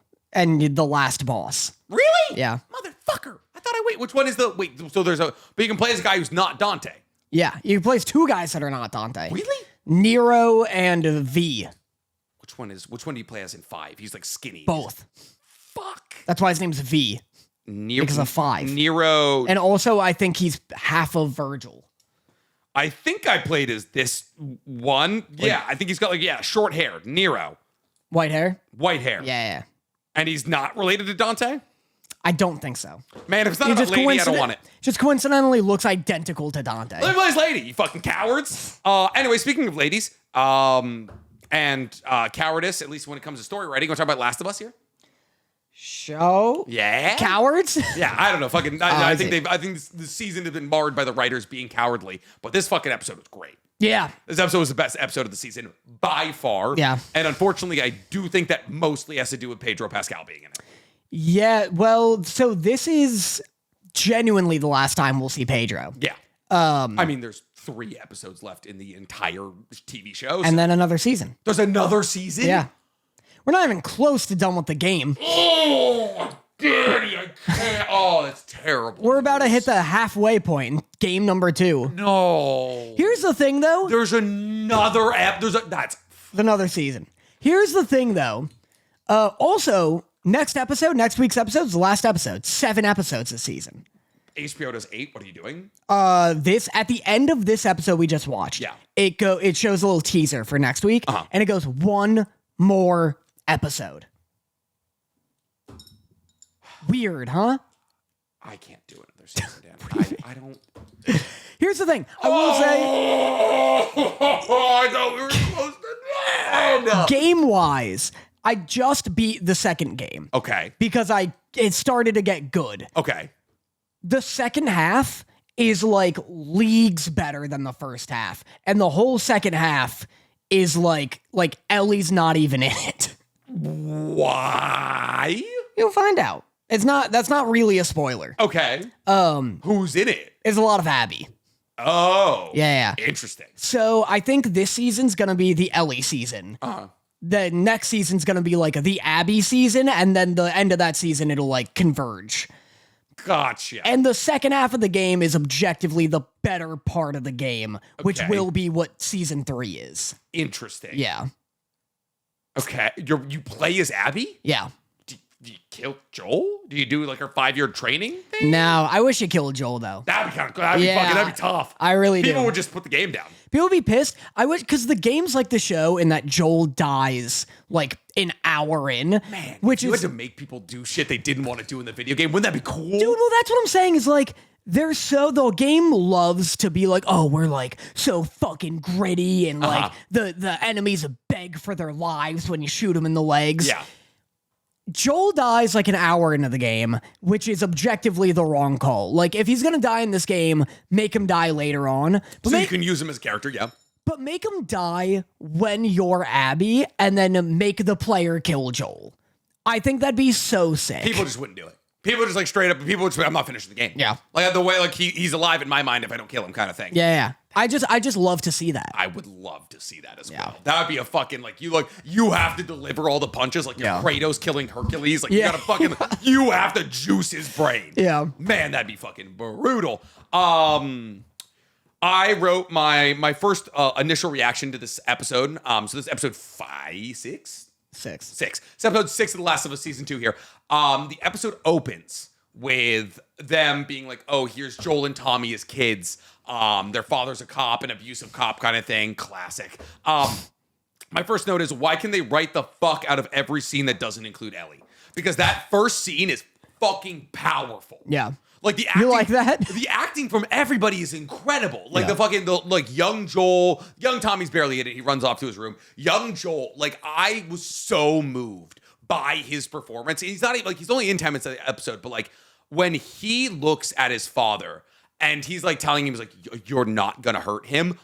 I've never seen rage in eyes. Like that kid, like I don't want to say that kid like hates his dad or something, but like the way I looked into his eyes and I saw like a very visceral, like fucking I won't let you kind of. Maybe that kid just hates that other fucking actor. Actually, fucking maybe. But like, there was like these subtle ways to he was like his acting. He was like on the verge of tears. He's like, I won't fucking let you touch him. And I could just see in his eyes that he meant it. And I was like, everything about that scene, the father getting the beers, him tearing up, like him remembering the trauma of his father breaking his jaw. He's like, yeah, I've hit you, but like I'm trying to be better. And that callback to Joel, like dealing with Ellie, being like, I'm sorry that I'm not the perfect dad, but I'm just trying. Like I hope when you're like a parent one day that you do better than me, kind of thing. And this whole episode is so fucking good. Like the writing is better, the acting is incredible. And it's devastating that, like, because, like, it is, like, Ellie is good in it. Like, Ellie, Bella Ramsey does a good job in this episode. I think it's probably my favorite episode from her in this entire season.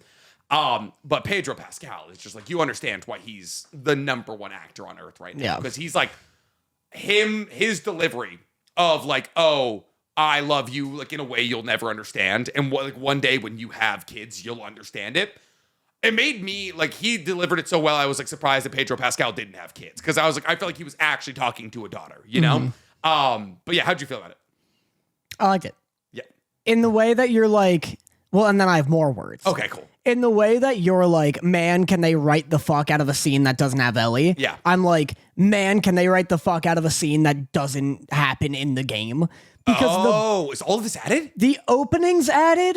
So the only things in the game are the dinosaur scene when she's on the dinosaur and in the planetarium, and then the porch at the end. Gotcha. But the opening with the kids isn't in the game. Yeah. And Eugene isn't in the game. Yeah. And the Eugene bit's like the best bit. So fucking good. Like, I was like, because I understand, like in that moment, I understood Ellie's rage. Yeah. Because like, I get like one, what was really cool is like her putting out your hand and count to 10, right? And the reason that she knows that is because of the experience she had with her friend in the mall kind of thing, watching her friend turn into a cordyceps. And so she knows better than anybody how long it takes to turn kind of thing, and what the indicators are to look for. And because of that, even though like the irony is that Joel's showing her around, right? Showing her the routes on the safest route kind of thing. And then in the end, she's the expert. And that he's saying like, you have to listen to me. Like you're not safe out here without me. And that she has the expertise and he doesn't listen to her. And you're like, oh, motherfuck, like Joel, I understand Ellie's rage and how she could be like, cause like, it seems like a stark like difference. Like Joel, like catches her getting a tattoo and smoking pot and hooking up with girls kind of thing. And like, I feel like Joel's gonna get flack for that. Like the way he responds to all this. Could you imagine? Like fucking like that's 3. Like I love that he was doing all the kitchen. All in one. That's a huge thing. Like I was like, I just found out that you like girls and you smoke weed and you're getting a tattoo without asking me. And I'm from Texas. And I'm like an ex-military like fucking policeman from Texas. Like that's a lot to take in all at once. So I understand his reaction there a little bit. But fucking man, just like that journey, because like initially in the beginning of like this season, I'm like, why the fuck is Ellie being so mean to Joel? I was like, he is. I would kill. And my note from the beginning of this episode is, I said, fuck off. He fixed up the whole museum for her birthday. I was like, I would literally, and I mean this, literally kill to have Joel as a father. Yeah. And then towards the end of the episode, I was like, oh. Yeah. What a fucking bastard. You know? I love that scene. I love that he promises her like straight to her face. And then just breaks it. Like he leads the guy down. He leads Eugene down into a clearing at a lake. And then Gene's like, oh, fuck, you're mice and menning me. Yeah. Like, but so what I thought was cool, right? Was like Gene's talking about like going cold because the cordyceps kind of thing. And then they're on a trail. And Gene doesn't know how to get back. Yeah. He's like, which way do we go? Oh, and you think he's like losing his memory? You see in that moment, Joel goes, turn right. Right. So I was like, that's good. Right? If that's true, yeah, like that's good. Gene's like, he's one of the people, Eugene is like one of the people who's out on rotations and all of that. He probably should know how to get back. Yeah. That's interesting. And in the moment, he's like he's talking about getting cold and he's like, which way do we go? Yeah. And Joel's like, fuck. He doesn't have as much time as Ellie thinks. Here's one I'll give you. Yeah. Did you notice that? So when Joel, at the end of the first season, when Ellie's like, tell me that like everything you're saying about the Fireflies is true. Like, it was raiders, this and that. There's nothing you could do. And then he goes, I swear. Yeah. And then here, he's like, all right, go get the horses. Like, we're going to lead them back to town. And then she's like, we will. And then he goes, I promise. Yeah. And then when he kills him, Ellie is yelling at him. And then she goes, you swore. Yeah. And so she's like, she's not mad that he broke this promise. Yeah. She's mad that he broke the original, like, swearing. You know what I mean? Like, And the change in language is, like, interesting. Did you catch her when they're coming back from the museum, looking out over the lake and there's fireflies? Oh, yeah, there's fireflies. Yeah.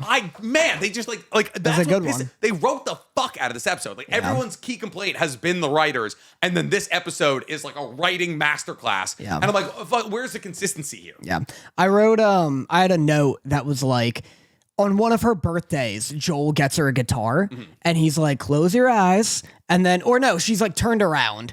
And then he's like, all right, turn around. And then she turns around and she's like, what is it? And you like only see her eyes like light up for a second. You don't know what it is. I wanted to cut to Joel. He's got like a chain around his fist and he's like, it's a clicker. Yeah. Just like you wanted.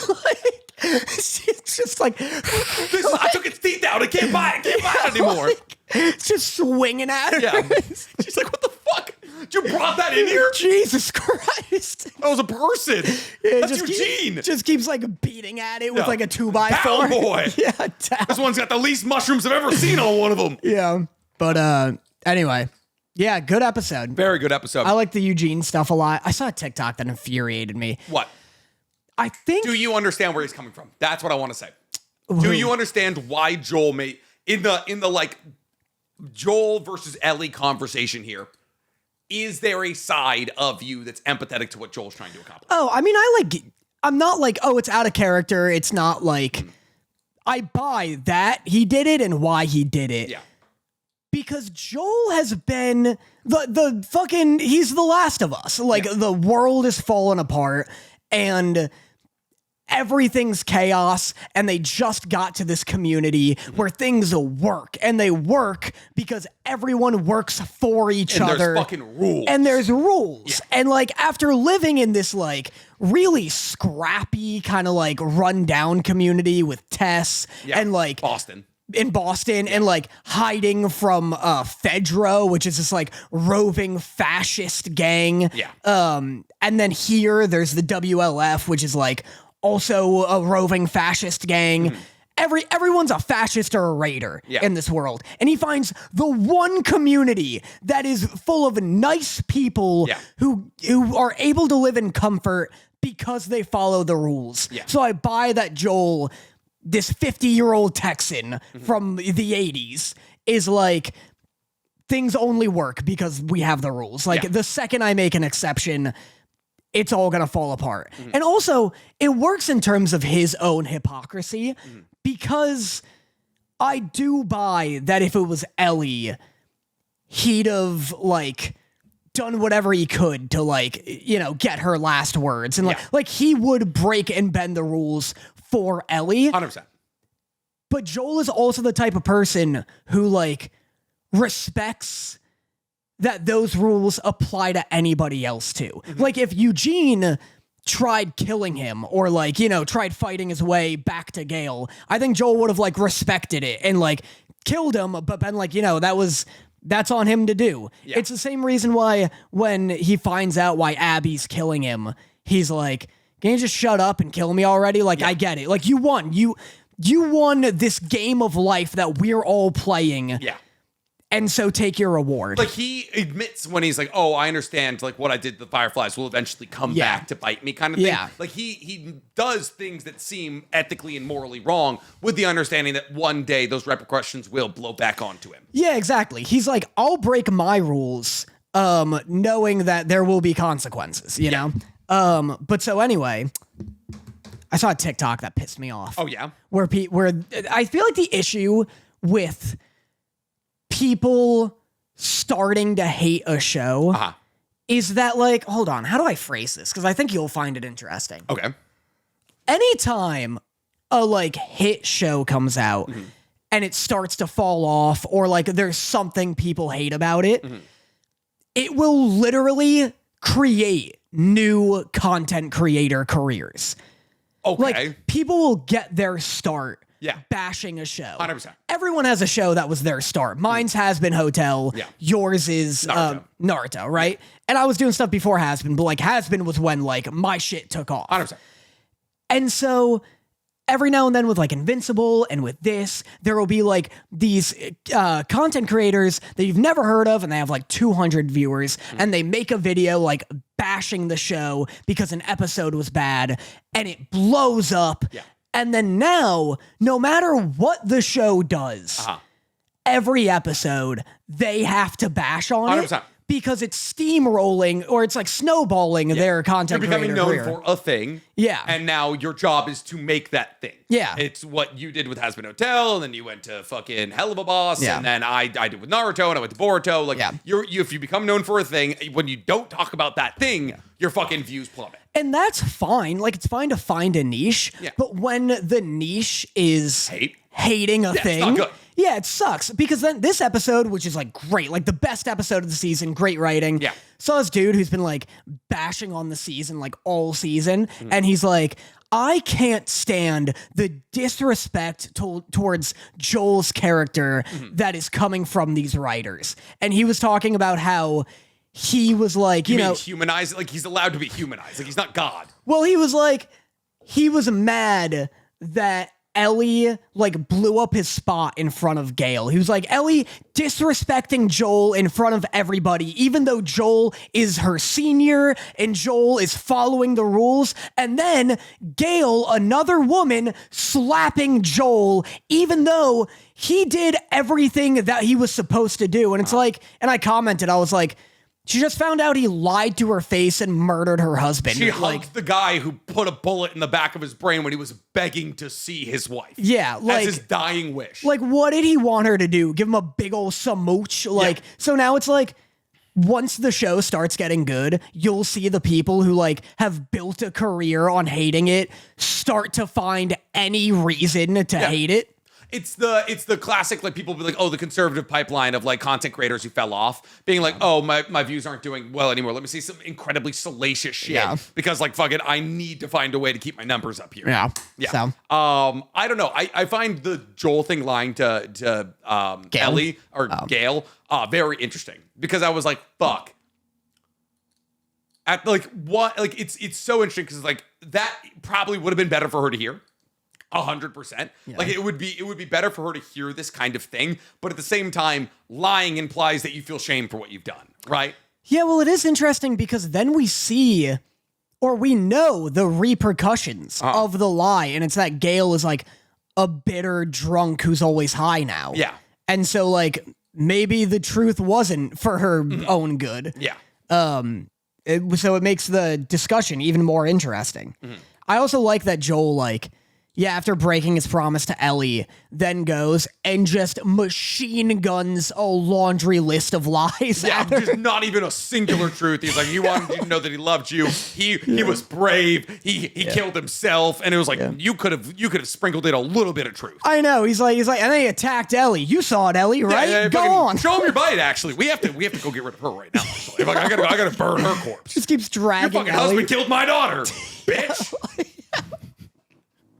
Shut up, bitch. Just like ramps up really high. Fuck you. Fuck you. You took her from me. I wish I killed him. But he did it. He was so brave. Yeah, anyway. Oh, God damn it. All right, you want to talk about... let's talk about Lazarus. I don't watch it. Do you And you care? know what? Do you care? No. Yeah. My final note for this episode, you know what? My hatred for Vigilantes episode was actually misplaced.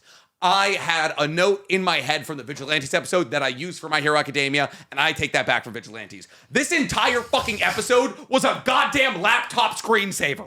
You know how in the middle of Avatar, The Way of Water, or whatever the fuck they called it, there was like an hour swimming scene? Yeah. I don't even remember what happened in this episode because there was, I shit you not, 12 uninterrupted, dialogueless fucking moments where everybody's just in some way kind of swimming. And like, it's cool. Like, this entire episode is them trying to set up the fact that Skinner is trying to kill all of humanity because of climate change. And then it's just like them in the Maldives swimming. Fucking terrible. Terrible. Terrible. I saw, I was looking on Reddit to see, like, because I've been reading the comments on these podcasts. Yeah. It's fair. It's fair, it's safe, healthy. I was wondering what public perception of Lazarus is. Poor. Yeah. Everyone else is like, This show feels like it's going nowhere and it's slow and boring. Exactly. But when we say it, problem. I don't know if it's a problem. I don't know if people even disagree with us. And this is something I'll say until the goddamn stars crash down on us. We are just always first to the take. Yeah. That is the thing. You hate us, and then you realize 2 weeks later we were right, and by that point you've already sent us a fucking email telling us to kill ourselves and our IP address. I'm sorry that we're early to take sometimes, but usually we're right. Yeah. And the show is boring as shit. I apologize. I'm not enjoying it. Can we talk about a show I do enjoy, though? What do you enjoy? 2B Hero X. Yeah, pretty good. Pretty good. You said earlier that you think it's having a fall off. For sure. Yeah. Objectively, though, but not in like the clickbaity way. Like, I don't like Isol as much as I like Nice's story. that's a fall off. Objectively, that means a fall off. I'd say a dip is a better word. All right, that's fine. I can deal with a dip. Yeah, it's dipped. Yeah. But it's definitely like From like a 10 to a 9. from like a 10 to an 8. I still like Isol's story. It's okay. I like the concepts. I like Isol's just like not a big enough personality. He is kind of singular, and they have him stuck between, I feel like, big, like, it's like, he's like, oh, like, he's kind of in Nice's camp where he's like a nobody trying to accomplish something. Yeah. But now, like, there's like, oh, the grief storyline that's kind of getting integrated. Yeah. And I'm like, oh, we're stuck between what are 2 really big, hard to pull off talking points in 4 episodes. And now him fighting against the real Isol feels muddied. Because I'm like, I don't really Yeah. know why we're doing this. I also didn't know why we were doing it. Was it explained? Why does he want to fight Big Soul? I'm not entirely sure. My straight up note is why challenge Isol? How is this the time? Yeah. I just don't like, I think he's like upset about his friend dying kind of thing, and he feels like he needs to take the mantle from Isol. I don't know.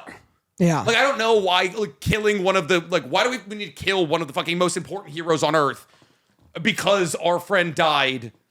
It also didn't make sense in terms of like the trust aspect, where it's like, why would this established hero murdering a new up and coming hero raise his own trust at all? Well, I guess the way that they kind of explained it is like, oh, because one of them died, now their trust levels have merged. Because there's like, the problem was like, there was like, it's kind of like, oh, if there's like 2 parties, like a 2-party voting system, like people are inherently going to fall into one camp. It's like now because there's 2 Isols, people are like the populace is being split between those 2. Yeah, but that'd be like if like Trump and Kamala fought to the death, and then Trump killed Kamala, that all of Kamala's fans would become Trump fans. Was that not our entire idea to reinvent the presidential race? That was the idea, but I don't think it would work. I'm telling you right now, you give it a couple of cycles, you're like, hey, listen, Trump, say what you will about his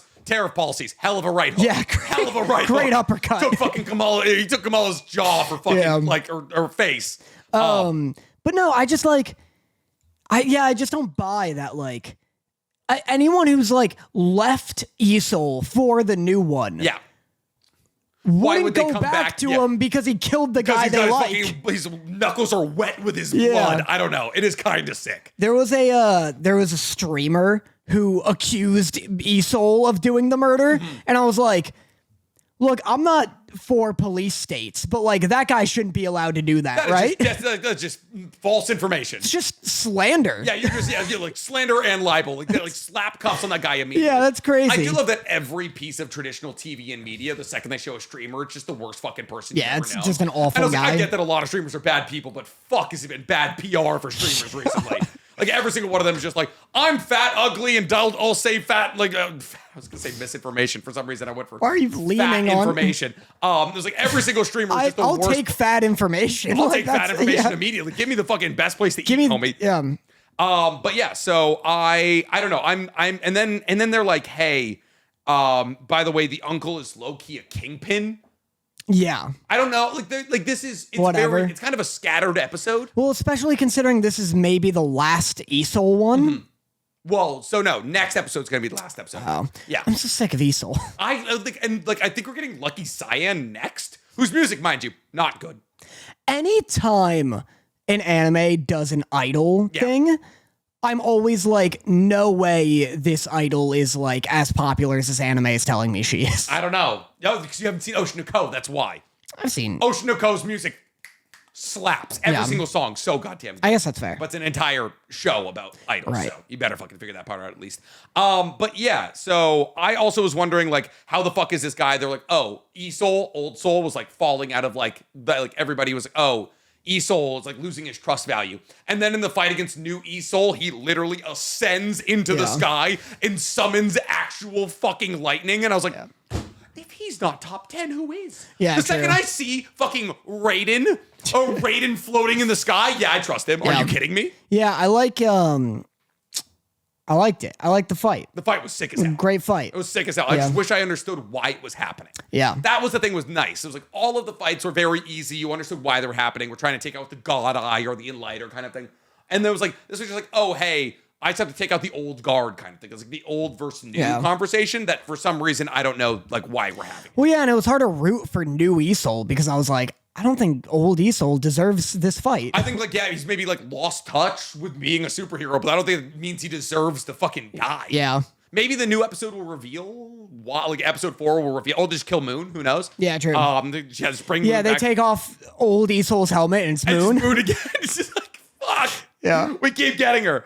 I also liked the moment where they went back to his friend's death and you see him hesitate out of jealousy. Yeah. That was kind of cool. Yeah, that was really good. Like, it's like, oh, he could have got there to save him Yeah. in time, but because he's like thinking about how that friend is like maybe going to hook up with Summer, he like couldn't get himself to actually fully commit to saving him. That was really dope. Still, don't see what that has to do with E-Soul. Oh, the costume designs, way better in 2D. So sick. Just sick as hell. Yeah. Yeah. I don't hate them in 3D. I don't hate them, but in 2D, they are way cooler. Why? I don't know, it's just like the colors pop harder and like the armor feels a little more like high tech rather than like Kamen Rider. Like in 3D, it's a little more Kamen Rider feeling. I guess, yeah, it's fair. Yeah. But yeah, it's a really fun episode. I'm excited for episode 8. I mean, it is going to be our last E-Soul episode. Lucky Scion or Noir Dog is up next. I guess we'll put bets on who we get next here. Someone said that this is the last ESOL one. This is the last E-Soul one? I mean, every information you've given me has been incorrect about this show, That's so who simply knows? not true. That is true. It's all true. I told you that we're going to do 4-episode little seasons, and it's thus far it's been 4-episode little seasons. You told me every episode was going to be different. You told I me. told you every hero is going to have a different art style. You told me that also. E-Soul's is different. No, none of what you say is true. No. It's a little different. Hey, I told you the 4-episode thing. That was right. Next is Lucky Cyan, according to Swanky. According to Swanky, Swanky doesn't know more than I know. Shut your mouth about Kamen Rider. All I did was name drop it. I fucking know. Say it. Say that the belt system is stupid. The belt system is sick. I disagree. God damn it. I was really hoping you'd walk into They've got like a little engine on their belt and they pull a ripcord. It's sick. It's the best way to sell toys ever, Yeah. dude. I have Kamen Rider. Oh, wait, no. No? What? I've had Kamen Rider statues here. There's a Kamen Rider statue somewhere in this room. Oh, right there. It's still in the box. Oh, yeah. Gotcha, idiot. I had to do promo for them. Is Kamen Rider for adults or for kids? I thought it was like mature. I'd say kids. I thought it was a more mature. They Power did a Rangers. anime called Futo PI that was like, I guess, kind of more aimed at adults. It was a fun watch, but yeah, I mean, Kamen Rider is, I mean, it's just Power Rangers. It's like, it's literally what made Power Rangers. It's to sell toys. You think adults are buying the Kamen Rider belts? Yeah, I guess. That being said, I've never seen a child with the Kamen Rider belt. I've seen adults. Yeah, that's true. Have you guys heard the theory of why the art style change? Have you guys heard the theory of why the style changing being because of Hero X? Oh, like he's causing it. Because we do see that see he's him like, do we see it. him like snapping and shit. Like, so he's like Maybe. watching shit and be like, oh, this needs to be in 2D kind of thing. Maybe. That would be cool. That would be cool. That'd be really cool if he's just some kind of god eye and he's like, damn, this fight would look a lot sicker in my style. But yeah, apparently next episode is Lucky Cyan. Really? Yeah. I mean, like we do see Lucky Cyan in this episode. That makes a fair amount of sense. I mean, hey, so look at that. We're done with E-Soul. Good. And we can go to our Oshinoko hour. You can be pissed that it's about idols now. Can't wait. All right. That is all of our anime, which brings us to my best boy, which are, I have 2 this week. Oh, yeah. I kind of hinted at this earlier. But my best boy this week is Danny's done with Epic the Snoozicals. What do you mean? Which means he gets to get back to the good content. What do you Fucking- mean hinted at earlier? You just straight up said this to me. I just wanted, it was a funny joke. So Epic the Snoozical is over, yeah. Thank God. It's great. Oh, You got finally it. back to good content. Yeah, She-Ra. No. Yes. No. She-Ra sick. Isn't there too many episodes? Your whole thing was like, oh, There's 80 never too episodes. many There's episodes. 80 episodes. Oh, you barely even finished My Hero. No, fucking Full Metal Alchemist Brotherhood. That's 60 episodes. I finished it. Yeah, I know. Yeah. You bitched about it the whole time. I like the bitch. You gotta watch I'm a bitch who likes money. That's fair. You do love money. But Yeah. She-Ra has 80 episode pull, Dan. I think so. Allegedly, it just gets better each season. Wow. Which is the perfect type of show to react to. That's fair. More jokes you can make. What Yeah. is it? It's just He-Man? It's like Avatar: The Last Airbender, to be honest. It's like I've watched the first couple episodes. Is Skeletor also a lady? He's not in it yet. Okay. It's Hordak. Sure. It's like a fish skull looking guy. He's Okay. the big villain. It's very Avatar, where Adora, who's the lead character, she is part of this fascist regime called the Horde. Okay. And then she defects over to the rebellion. I was really waiting for you to be like, and then she becomes the leader, and she makes it worse. yeah, like, she's like, we're too lenient. Yeah, you fucking kill them all is what I say. She defects to the rebellion, and she finds a sword that turns her into She-Ra, Princess of Power. Okay. And it makes her like 9 feet tall Huge. and just like buff, and she's got tons of hair. It's Hold up. sick. You're selling me? It's sick, yeah. Hold up. You might have me. But it's Avatar in the sense that, like, I guess She-Ra is like used to be like a hero. Like, she'll go to different villages that need help, and they'll be like, "Oh my god, you're She-Ra. She-Ra's back after thousands of years." It's like literally like Aang after he was gone for 100 years, Yeah. helping villages, and they're like, "You're fucking The tribe of 9 foot tall women, they all died when the Fire Nation attacked. Yeah. It was like, God damn it, that was the one thing we needed to keep. Yeah, exactly. So, but it's pretty cool. Good action, really funny. It's on Netflix. Yeah. It's like Owl House in terms of like comedy and vibes. Okay. It hasn't hit me with anything like, you know, where I'm like, oh, this might be my first tattoo. This is peak kind of thing here. Because the What- Owl what- House is still like genuinely what? What would be your first tattoo? Either Avatar or Owl House. Can I tell you right now, it would be really funny. What? All right, your belly button is Hootie's hole. You get like a Hootie house. Good. And it's your belly button. Yep. And it goes down to your penis. And my penis And is then your Hootie. penis is Hootie. Isn't that fucking? Oh, I'm gonna do that. I have no tattoos on my front. Oh, I'm gonna do a Hootie pee tattoo. Do it. Dorothy's back. What a great surprise. What a great She'd love present. it. She'd Yeah. absolutely love it. Like, Yeah. give her. She used to not sleep. With Every time you have sex with her, you're like, Hootie. me. And his whole thing is puking. He's always puking. I bet you somebody in the chat literally is just like, that's a great idea. Seraph hates it. If you guys, if any of you get a Hootie dick tattoo, send me the photo. I will not report you on Instagram.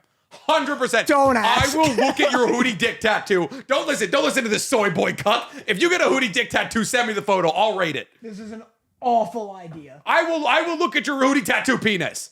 Why is this the second time Nick has said this idea? I don't remember that. I don't remember the first time either. Was I blackout drunk? It's so funny. Hootie tattoo. Fucking. I love that I'm always me.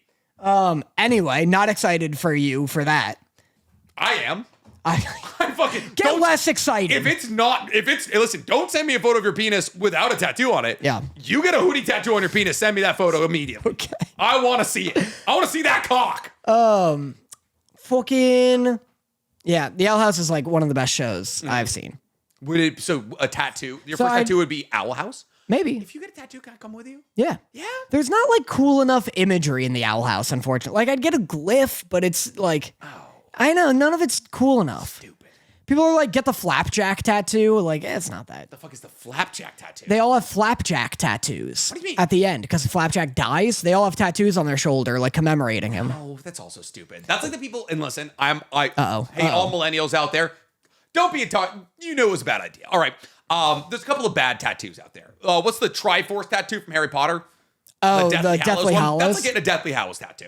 Yeah. There's a lot of cool Harry Potter tattoos out there. That's not one of them. That one's cool. If you're talking Harry Potter Is that the tattoos. sign of the people who are like the fascists? Yeah, no, for sure. It is like, yeah. And then also it's, J.K. Rowling is like a fucking Yeah. fascist. So, Yeah. cover up your Harry Potter tattoos. That's what I'm saying. Yeah. Unless they're cool. Unless it's like a cool Harry Potter tattoo. And then that, you can keep that. Like you have like a cool black and gray of like Dumbledore, a sleeve. If keep you that. just have Harry's face on your face, keep that. Do the lightning bolt. That's a cool tattoo. That's Get not the balls to have a That's face. not a cool tattoo. Absolutely a cool tattoo. I'd beat the hell out of someone with a Harry Potter lightning bolt tattoo. Kind of dope. That's like getting Gara's love sign. I'd have such. What about a Gara face tattoo? That's a cool tattoo. Gara? What is Gara's? Gara has the red. It says love on his forehead. You don't remember Gara's face tattoo? No, I remember it's like eye bags that I always thought was okay. He does have this ginormous kanji. Huge kanji on his forehead. Yeah. That's a dope face tattoo. You've heard that these are eye bags, right? That's definitely makeup. Do I have to explain it? It's because he doesn't sleep, right? No, it's because, well, okay, but he does though, and he still has it. It is not makeup. It is from his magnet release. His father also has them, and his father sleeps. If you look up Rasa also has them. Oh, he's got fucking like iron deficiency or whatever. That would be funny. But if he had iron sand, that'd actually be kind of funny if he was iron sand deficient, like iron deficient. But no, it's because of magnet release. You see him like when his father uses his magnet release, you see them appear on his father's eyes. It's kind of like Toad Sage, which you haven't gotten from nothing because you haven't seen Shippuden. But I know what it looks like. You know what it looks like. What was I saying? Cool anime, cool tattoos. Is that what we're talking about? No, you were telling me about your best boy. And then you just said being Epic done with the Epic Snoozical. Snoozical. Yes. But man, I would love for you to get an Owl House tattoo. I don't know what it'd be. I don't know. A king? King What, skull. what if I just, from like the nape of my neck to the heels of my feet, it's just Lou's like doing this on the back. It's Lou, like a full fucking body Lou. Oh, Danny, I'd pay for that. Danny, the way that would be like a $40,000 tattoo, and I would pay for it. Like it's a standing I cutout don't know how of I feel her. about this. Lou! Oh my fucking God, that'd be awesome. Yeah, Lou's, tell him. Just like, you have to take your pants off. Fuck, that'd be so good. Dude, people should get like cardboard cutout tattoos more often. That would like go, that. just like a full 4.5 foot tattoo would be sick as fuck. God damn it. I don't know who from the Owl House I get. It'd probably be Hootie. What if I mix them? Holy shit, this is such a good idea. Oh, yeah? I get Aang's arrows all over my body, Uh-huh. except it's Hootie. We're cooking. We're cooking. We're cooking with grease. Yeah. That's awesome. The worst part is it would look so fleshy. It's just like brown arrows with eyes. Fuck, that is Just peeking through my forehead. Danny, that's fucking genius. That might be the best idea ever. I might steal that. Yeah. I might steal that. Like I just get the arrow, but it's Hootie. Yeah, that'd be good. I just like a Hootie scarf tattoo would be kind of cool. It's like Just comes down your fucking like a little Hootie peck. scarf. It has to be Hootie. Yeah, I know. Because you're like the Hootie, you're like the you get Rompo. I'm like the Hootie ambassador. Yeah, it's Rompo? Rompo my full I back. don't get anything from Hell of a Boss or No, Tell. I would never. Listen. They're not. I like them, but I they're like 'em not as- like tattoo ascendant. Like, No, I feel like, and that's also that's a crew I can't run with. Yeah. I love the fandoms. Spend a lot of time with them. The second I start getting tattoos, I feel like I'm starting to step into the deep end there. Yeah. Crazy. We're gonna do it. And then my other best boy is the Red Hot Chili Peppers. They shouldn't be, considering the information I told you earlier. Because boy, oh boy, did Danny drop. And well, that's to transition. Yes, best yes, boy. yes. Because I watched the first. I was like, oh, I'm gonna watch Love, Death, and Robots while Danny's moosing his hair or something. And I was like, we're popping into the first episode of Love, Death, and Robots, and it's just a 6-minute music video where the Red Hot Chili Peppers are all puppets and they're playing. I don't know. Can't Stop. Yeah, Can't Stop. And it's a live version of it, too. It is a live version where everybody is puppets. You see Chad Smith in the back playing it. Everyone's like See accurate. Flea. Yeah, Flea's. He's got his fucking hair down. I don't know which one's Flea. Is he the long hair one? Bassist? Okay, is that the long-haired one with the angelic voice? One of them has an angelic voice, and the others has like fucking cheetah print hair. So the singer's got the angelic voice.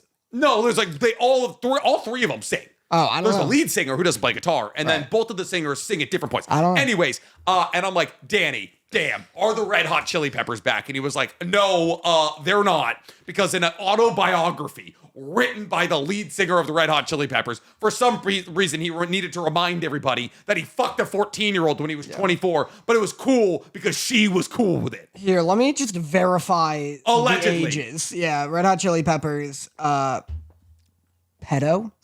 There we go. Yeah, sure. Here, let me see. Allegations. Let's talk music. I don't. Those two lawyers on TikTok, the lawyer couple, they're sweet. They're a couple that are lawyers.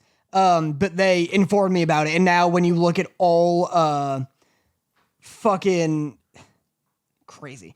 When you look at all the comments for that Love, Death, and Robots like thing on TikTok, everyone's like, hey, this singer's a bad dude. Yeah. And yeah, in his like autobiography, he talks about how like he had sex with an underage fan when he was like in his mid-20s or something. Yeah. And he bloop. Oh, and like the charges were just like dropped for some like silly reason. She was like so starstruck that she was cool with getting banged by a dude a decade older. Yeah, it was like she like didn't want to press charges or something like that. Yeah. But yeah, verify it before you spread that. As is the Sprinkle case. an allegedly on there for me. Yeah, a little allegedly all that happened. There we go. But yeah, like all information I give you about literally every subject, do your own research first. The way that you remember when who's the guy from the Making the Frogs Gay? Yeah, Alex Jones. Alex Jones. The way that he like had to go to like court and everyone was like he was like, oh, I can say whatever I want because if anybody believes me, they're an idiot kind of thing. That's us. That's us as well. I think that clause should apply to us as well. Yeah. Never say anything that you hear from us to anybody else before Googling it. No, I agree. Unless it's about Naruto. If it's about Naruto or JJK and like half of One Piece, you can trust me. Yeah. Everything else, trust but verify. Yeah, truly everything from me, trust but verify. 100%. Unless it's about like... No, everything. I just make the funnies. There's things you know. No. There is. No, there's nothing. I would trust you if you were like, oh, hey, Lou and the other girl's kiss is Stop on... saying Lou. You said Lou earlier. It's Lou's. Oh, it is Lou's. It's been a while since I watched The Owl House. I fucking love that show, but I haven't watched it. I didn't spend years reacting to it. Yeah. I watched it once. So that's something I know. See? And there I know. I trust guess you. so. You've proven something to me immediately. Yeah. Good job, me. That's all my best boys. Who are yours? My best boy, Womp, what was it? Oh, I watched Mind Game. Oh, which is a fucking God, I forgot you made me watch that trailer. Yeah. I had to watch a guy get shot in the ass out of his head. Yeah, it's a movie by the guy who made Ride Your Wave and Inuo and Devilman Crybaby. 2004. 2004, this movie came out. I got a box set because I'm in my Blu-ray era. Yep. Steelbox? No, but it's a box set, so like it still looks good on a shelf. It's all right. Yeah. But it is just fucking nonsense. I enjoyed it. I really liked it, but it's not something I'd ever recommend. Okay. Because it's like Devilman Crybaby. It's like hyper surreal, hyper violent, hyper sexual. Yeah. And it's about life and death. Like it's a very surreal, and it's like this dude who's kind of a classic anime scenario where like a guy is kind of like, you know, a nothing and nobody and really horny, and he reconnects with like a childhood friend, and her boobs are huge now. Who's also always falling out of her clothes. I can tell there's like 3 scenes in the minute-and-a-half trailer when she's just falling out of her clothes. There's a lot of that, and he's like reconnecting with her. She's engaged, and they're hanging out at a restaurant, and then like a dude comes in and shoots up the restaurant and like kills the guy. Guy goes to heaven, meets God. And he's like, oh, but, I barely lived life and I wasted my life and this and that. And so then by sheer force of will, brings himself back onto Earth and like reverses time enough that he's able to. So in the trailer you saw the way he dies, he's like on his knees, he's on his hands and knees. The guy puts the gun in his ass and then shoots the bullet like through his face. Yeah. And so when he reverses time and goes back, he clenches his cheeks, disarms the guy, and then grabs the gun and shoots him in the head. And it's really hard. The way you sold me on this movie immediately, I was so doubtful until that moment. It's got great chunks. Yeah. And it's that like good type of ugly where it's like Devilman Crybaby, where everything looks like it's drawn in one squiggly line. Yeah, and everyone's 18 feet long. They are. Everyone's so goddamn long in Devilman Crybaby. This movie ends with like a 15-minute long run on water, and everyone's doing the like scramble run where they're at like a fucking 170-degree angle. Gojo running through the yeah, just tearing heads off. But yeah, it's got great like stellar moments. But if you're not into like an art house like surreal fucking movie, where it's kind of just like there's a big chunk in the middle where shit's just happening and it's kind of like drags. If you're not into that, but if you are into like really weird experimental shit, check out Mind Game because it's got some great moments in it. But it is like, it does come with a trigger warning. Like it's a very fucking like violent, in your face sexual violence. But yeah, that's my best boy. You got any news? Yeah. Oh, I do. Really? Well, my news isn't like all that impressive, but I also have news. No, I alluded to it earlier though, and then we cut ourselves off. Crunchyroll has put out. Wait, maybe not Crunchyroll. Okay. Let me see who. Real quick, because I can find it so fast. Oh, so fast. So this is why we need a computer guy. Well, Google, show me this guy balls. Google, show me a penis with Hootie. Jarvis. 12 foot tall, futa, half orc. Okay, it's NZ Toys VN. Okay. Model power, it looks like. You're just simply threw together 6 words and hoped that it sounded like something. I have no idea what you're talking about. Model Power put out a figure, which I sent you, and it is Rainer Braun from Attack on Titan, just sitting in his chair, musket on the ground, barrel in mouth. Kurt Cobain POV. Yeah. And it's all the comments are like, why would they make a figure of this? Yeah, of a fucking beloved character's worst moment. It's him, tears in his eyes, snot down his face, gun barrel in his mouth. What's next? That scene where we watch that kid's skull pop under a colossal titan, like they're just a foot, and like this poor brown child getting squished to death. Just that titan, like with Aaron's mom half in its mouth, like a mozzarella pull. Now that I'd buy. That I would buy. This is 24 centimeters tall, apparently. If it was like that's fucking huge. That's a 2 foot centimeters. Oh, centimeters. Yeah. Okay, it's like a foot still. That's not that 2 feet is like this big. Dude, if this were to scale, I'd buy it. Just first thing you see when you enter my house. It's just like, it's like the fucking the FBI is trying to kick down your door, and they're just like, there's a full-grown man in here about to blow his brains out. Yeah, the FBI's on a standoff with the silhouette of Rainer because he's behind a curtain. I'll do it. I'll just put a fucking JBL in his lap and just I'll do it on repeat. Christ. This is good news. This is good news. You can live for 30 years. That's awesome. I'm going to get that for your birthday. Thanks. I actually have a plan to get you something for your birthday, but it's going to be the last birthday present you ever get from me, okay? Is that cool? Yeah. I want it to be exactly that ominous. Okay, cool. But it is going to be the last birthday present you ever get from me. My news. Dandadan dropped its new theme, and we're going to listen to it here live. All right. It better be Creepy Nuts. So yeah, Dandadan Season 2 got a new trailer. And me and Danny are going to watch the first 3 episodes next week, which is massive. That's going to suck for the next 3 weeks of this podcast, right? What do you mean? Well, there will be 3 weeks where we can't really talk about Dandadan. 100% we can. No, but I mean, like, we'll watch it.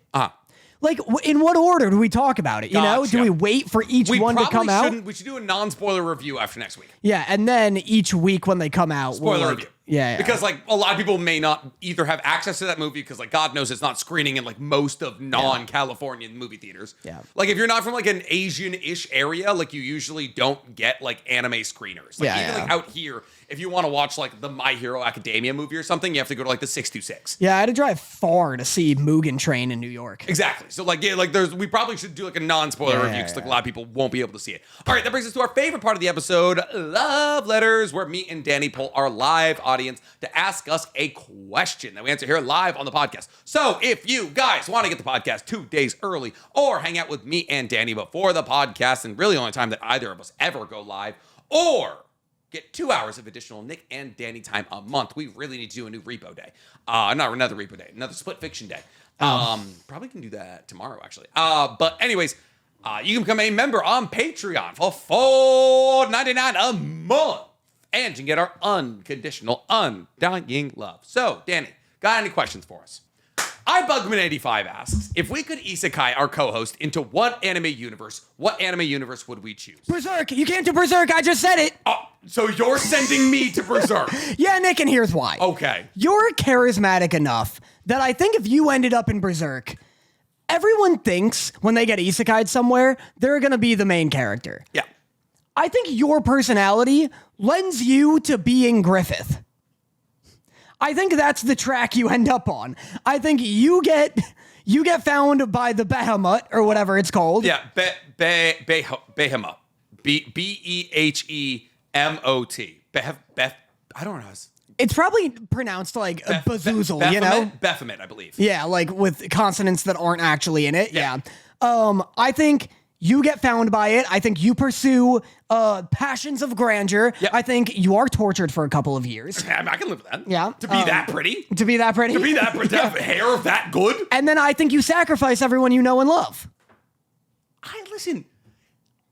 So it's not bad. If you gave me the option to turn into Femto and get a big old sick like bat suit, Yeah. and all I had to do is kill everybody I know and love, because here's the thing, Dan. One person does get to survive and hate me forever, and that might be you. That's me. That could be. I'm Guts. I don't really have to kill Wait, everybody. so I'm- Casca survives as well. Like Dorothy could come out okay, you know.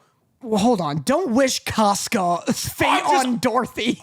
In this universe, I'm eclipsing the entire globe, Danny. Unfortunately, I don't think the fate of Dorothy is the worst thing I'm doing. Yeah, I guess I did screw myself over. You could be Also Guts. in this. Yeah, huh? How about that? How about that? The guy with the worst life. Better than being dead.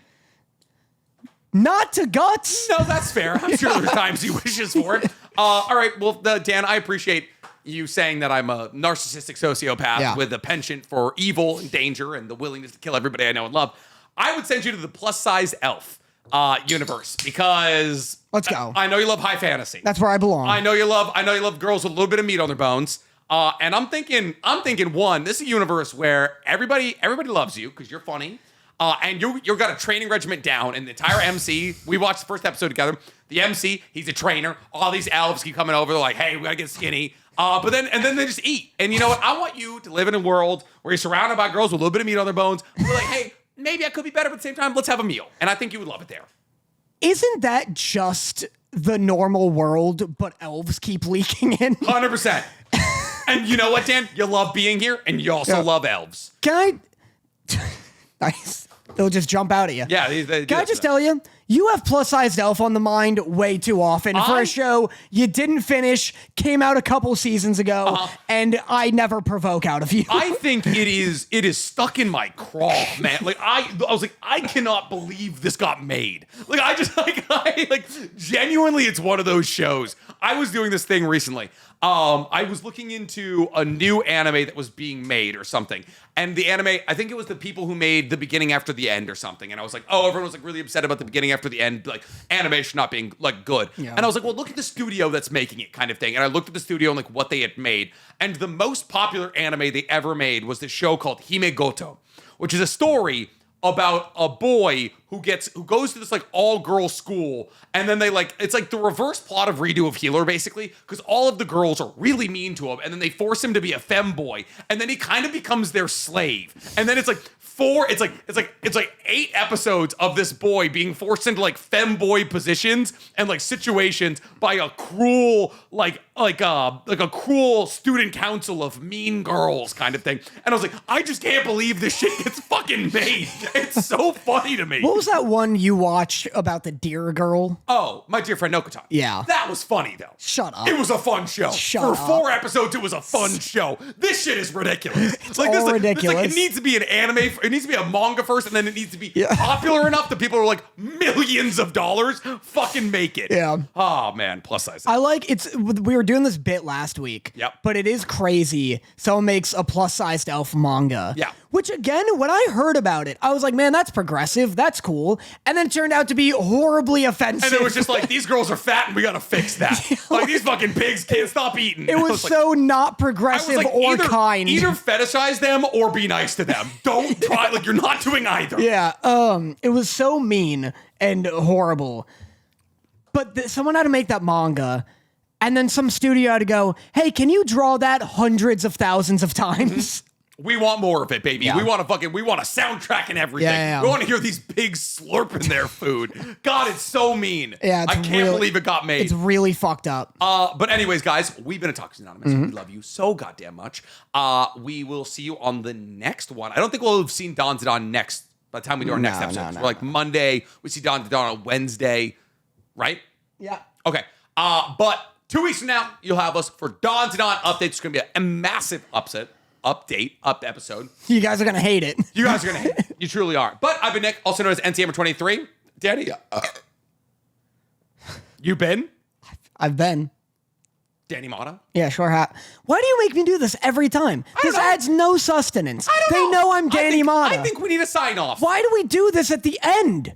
People have to wait 2 hours to find out my name's Danny Motta. 100%, baby. Because some people may think you're D-Mott3 with Yeah. like 4 Ds. Yeah. Yeah. I've been Danny. It's time for Magic It Monday. means nothing. It means everything. To me, at least. All right. Bye. Mwah. And now for my next number, I'd like to return to the classics.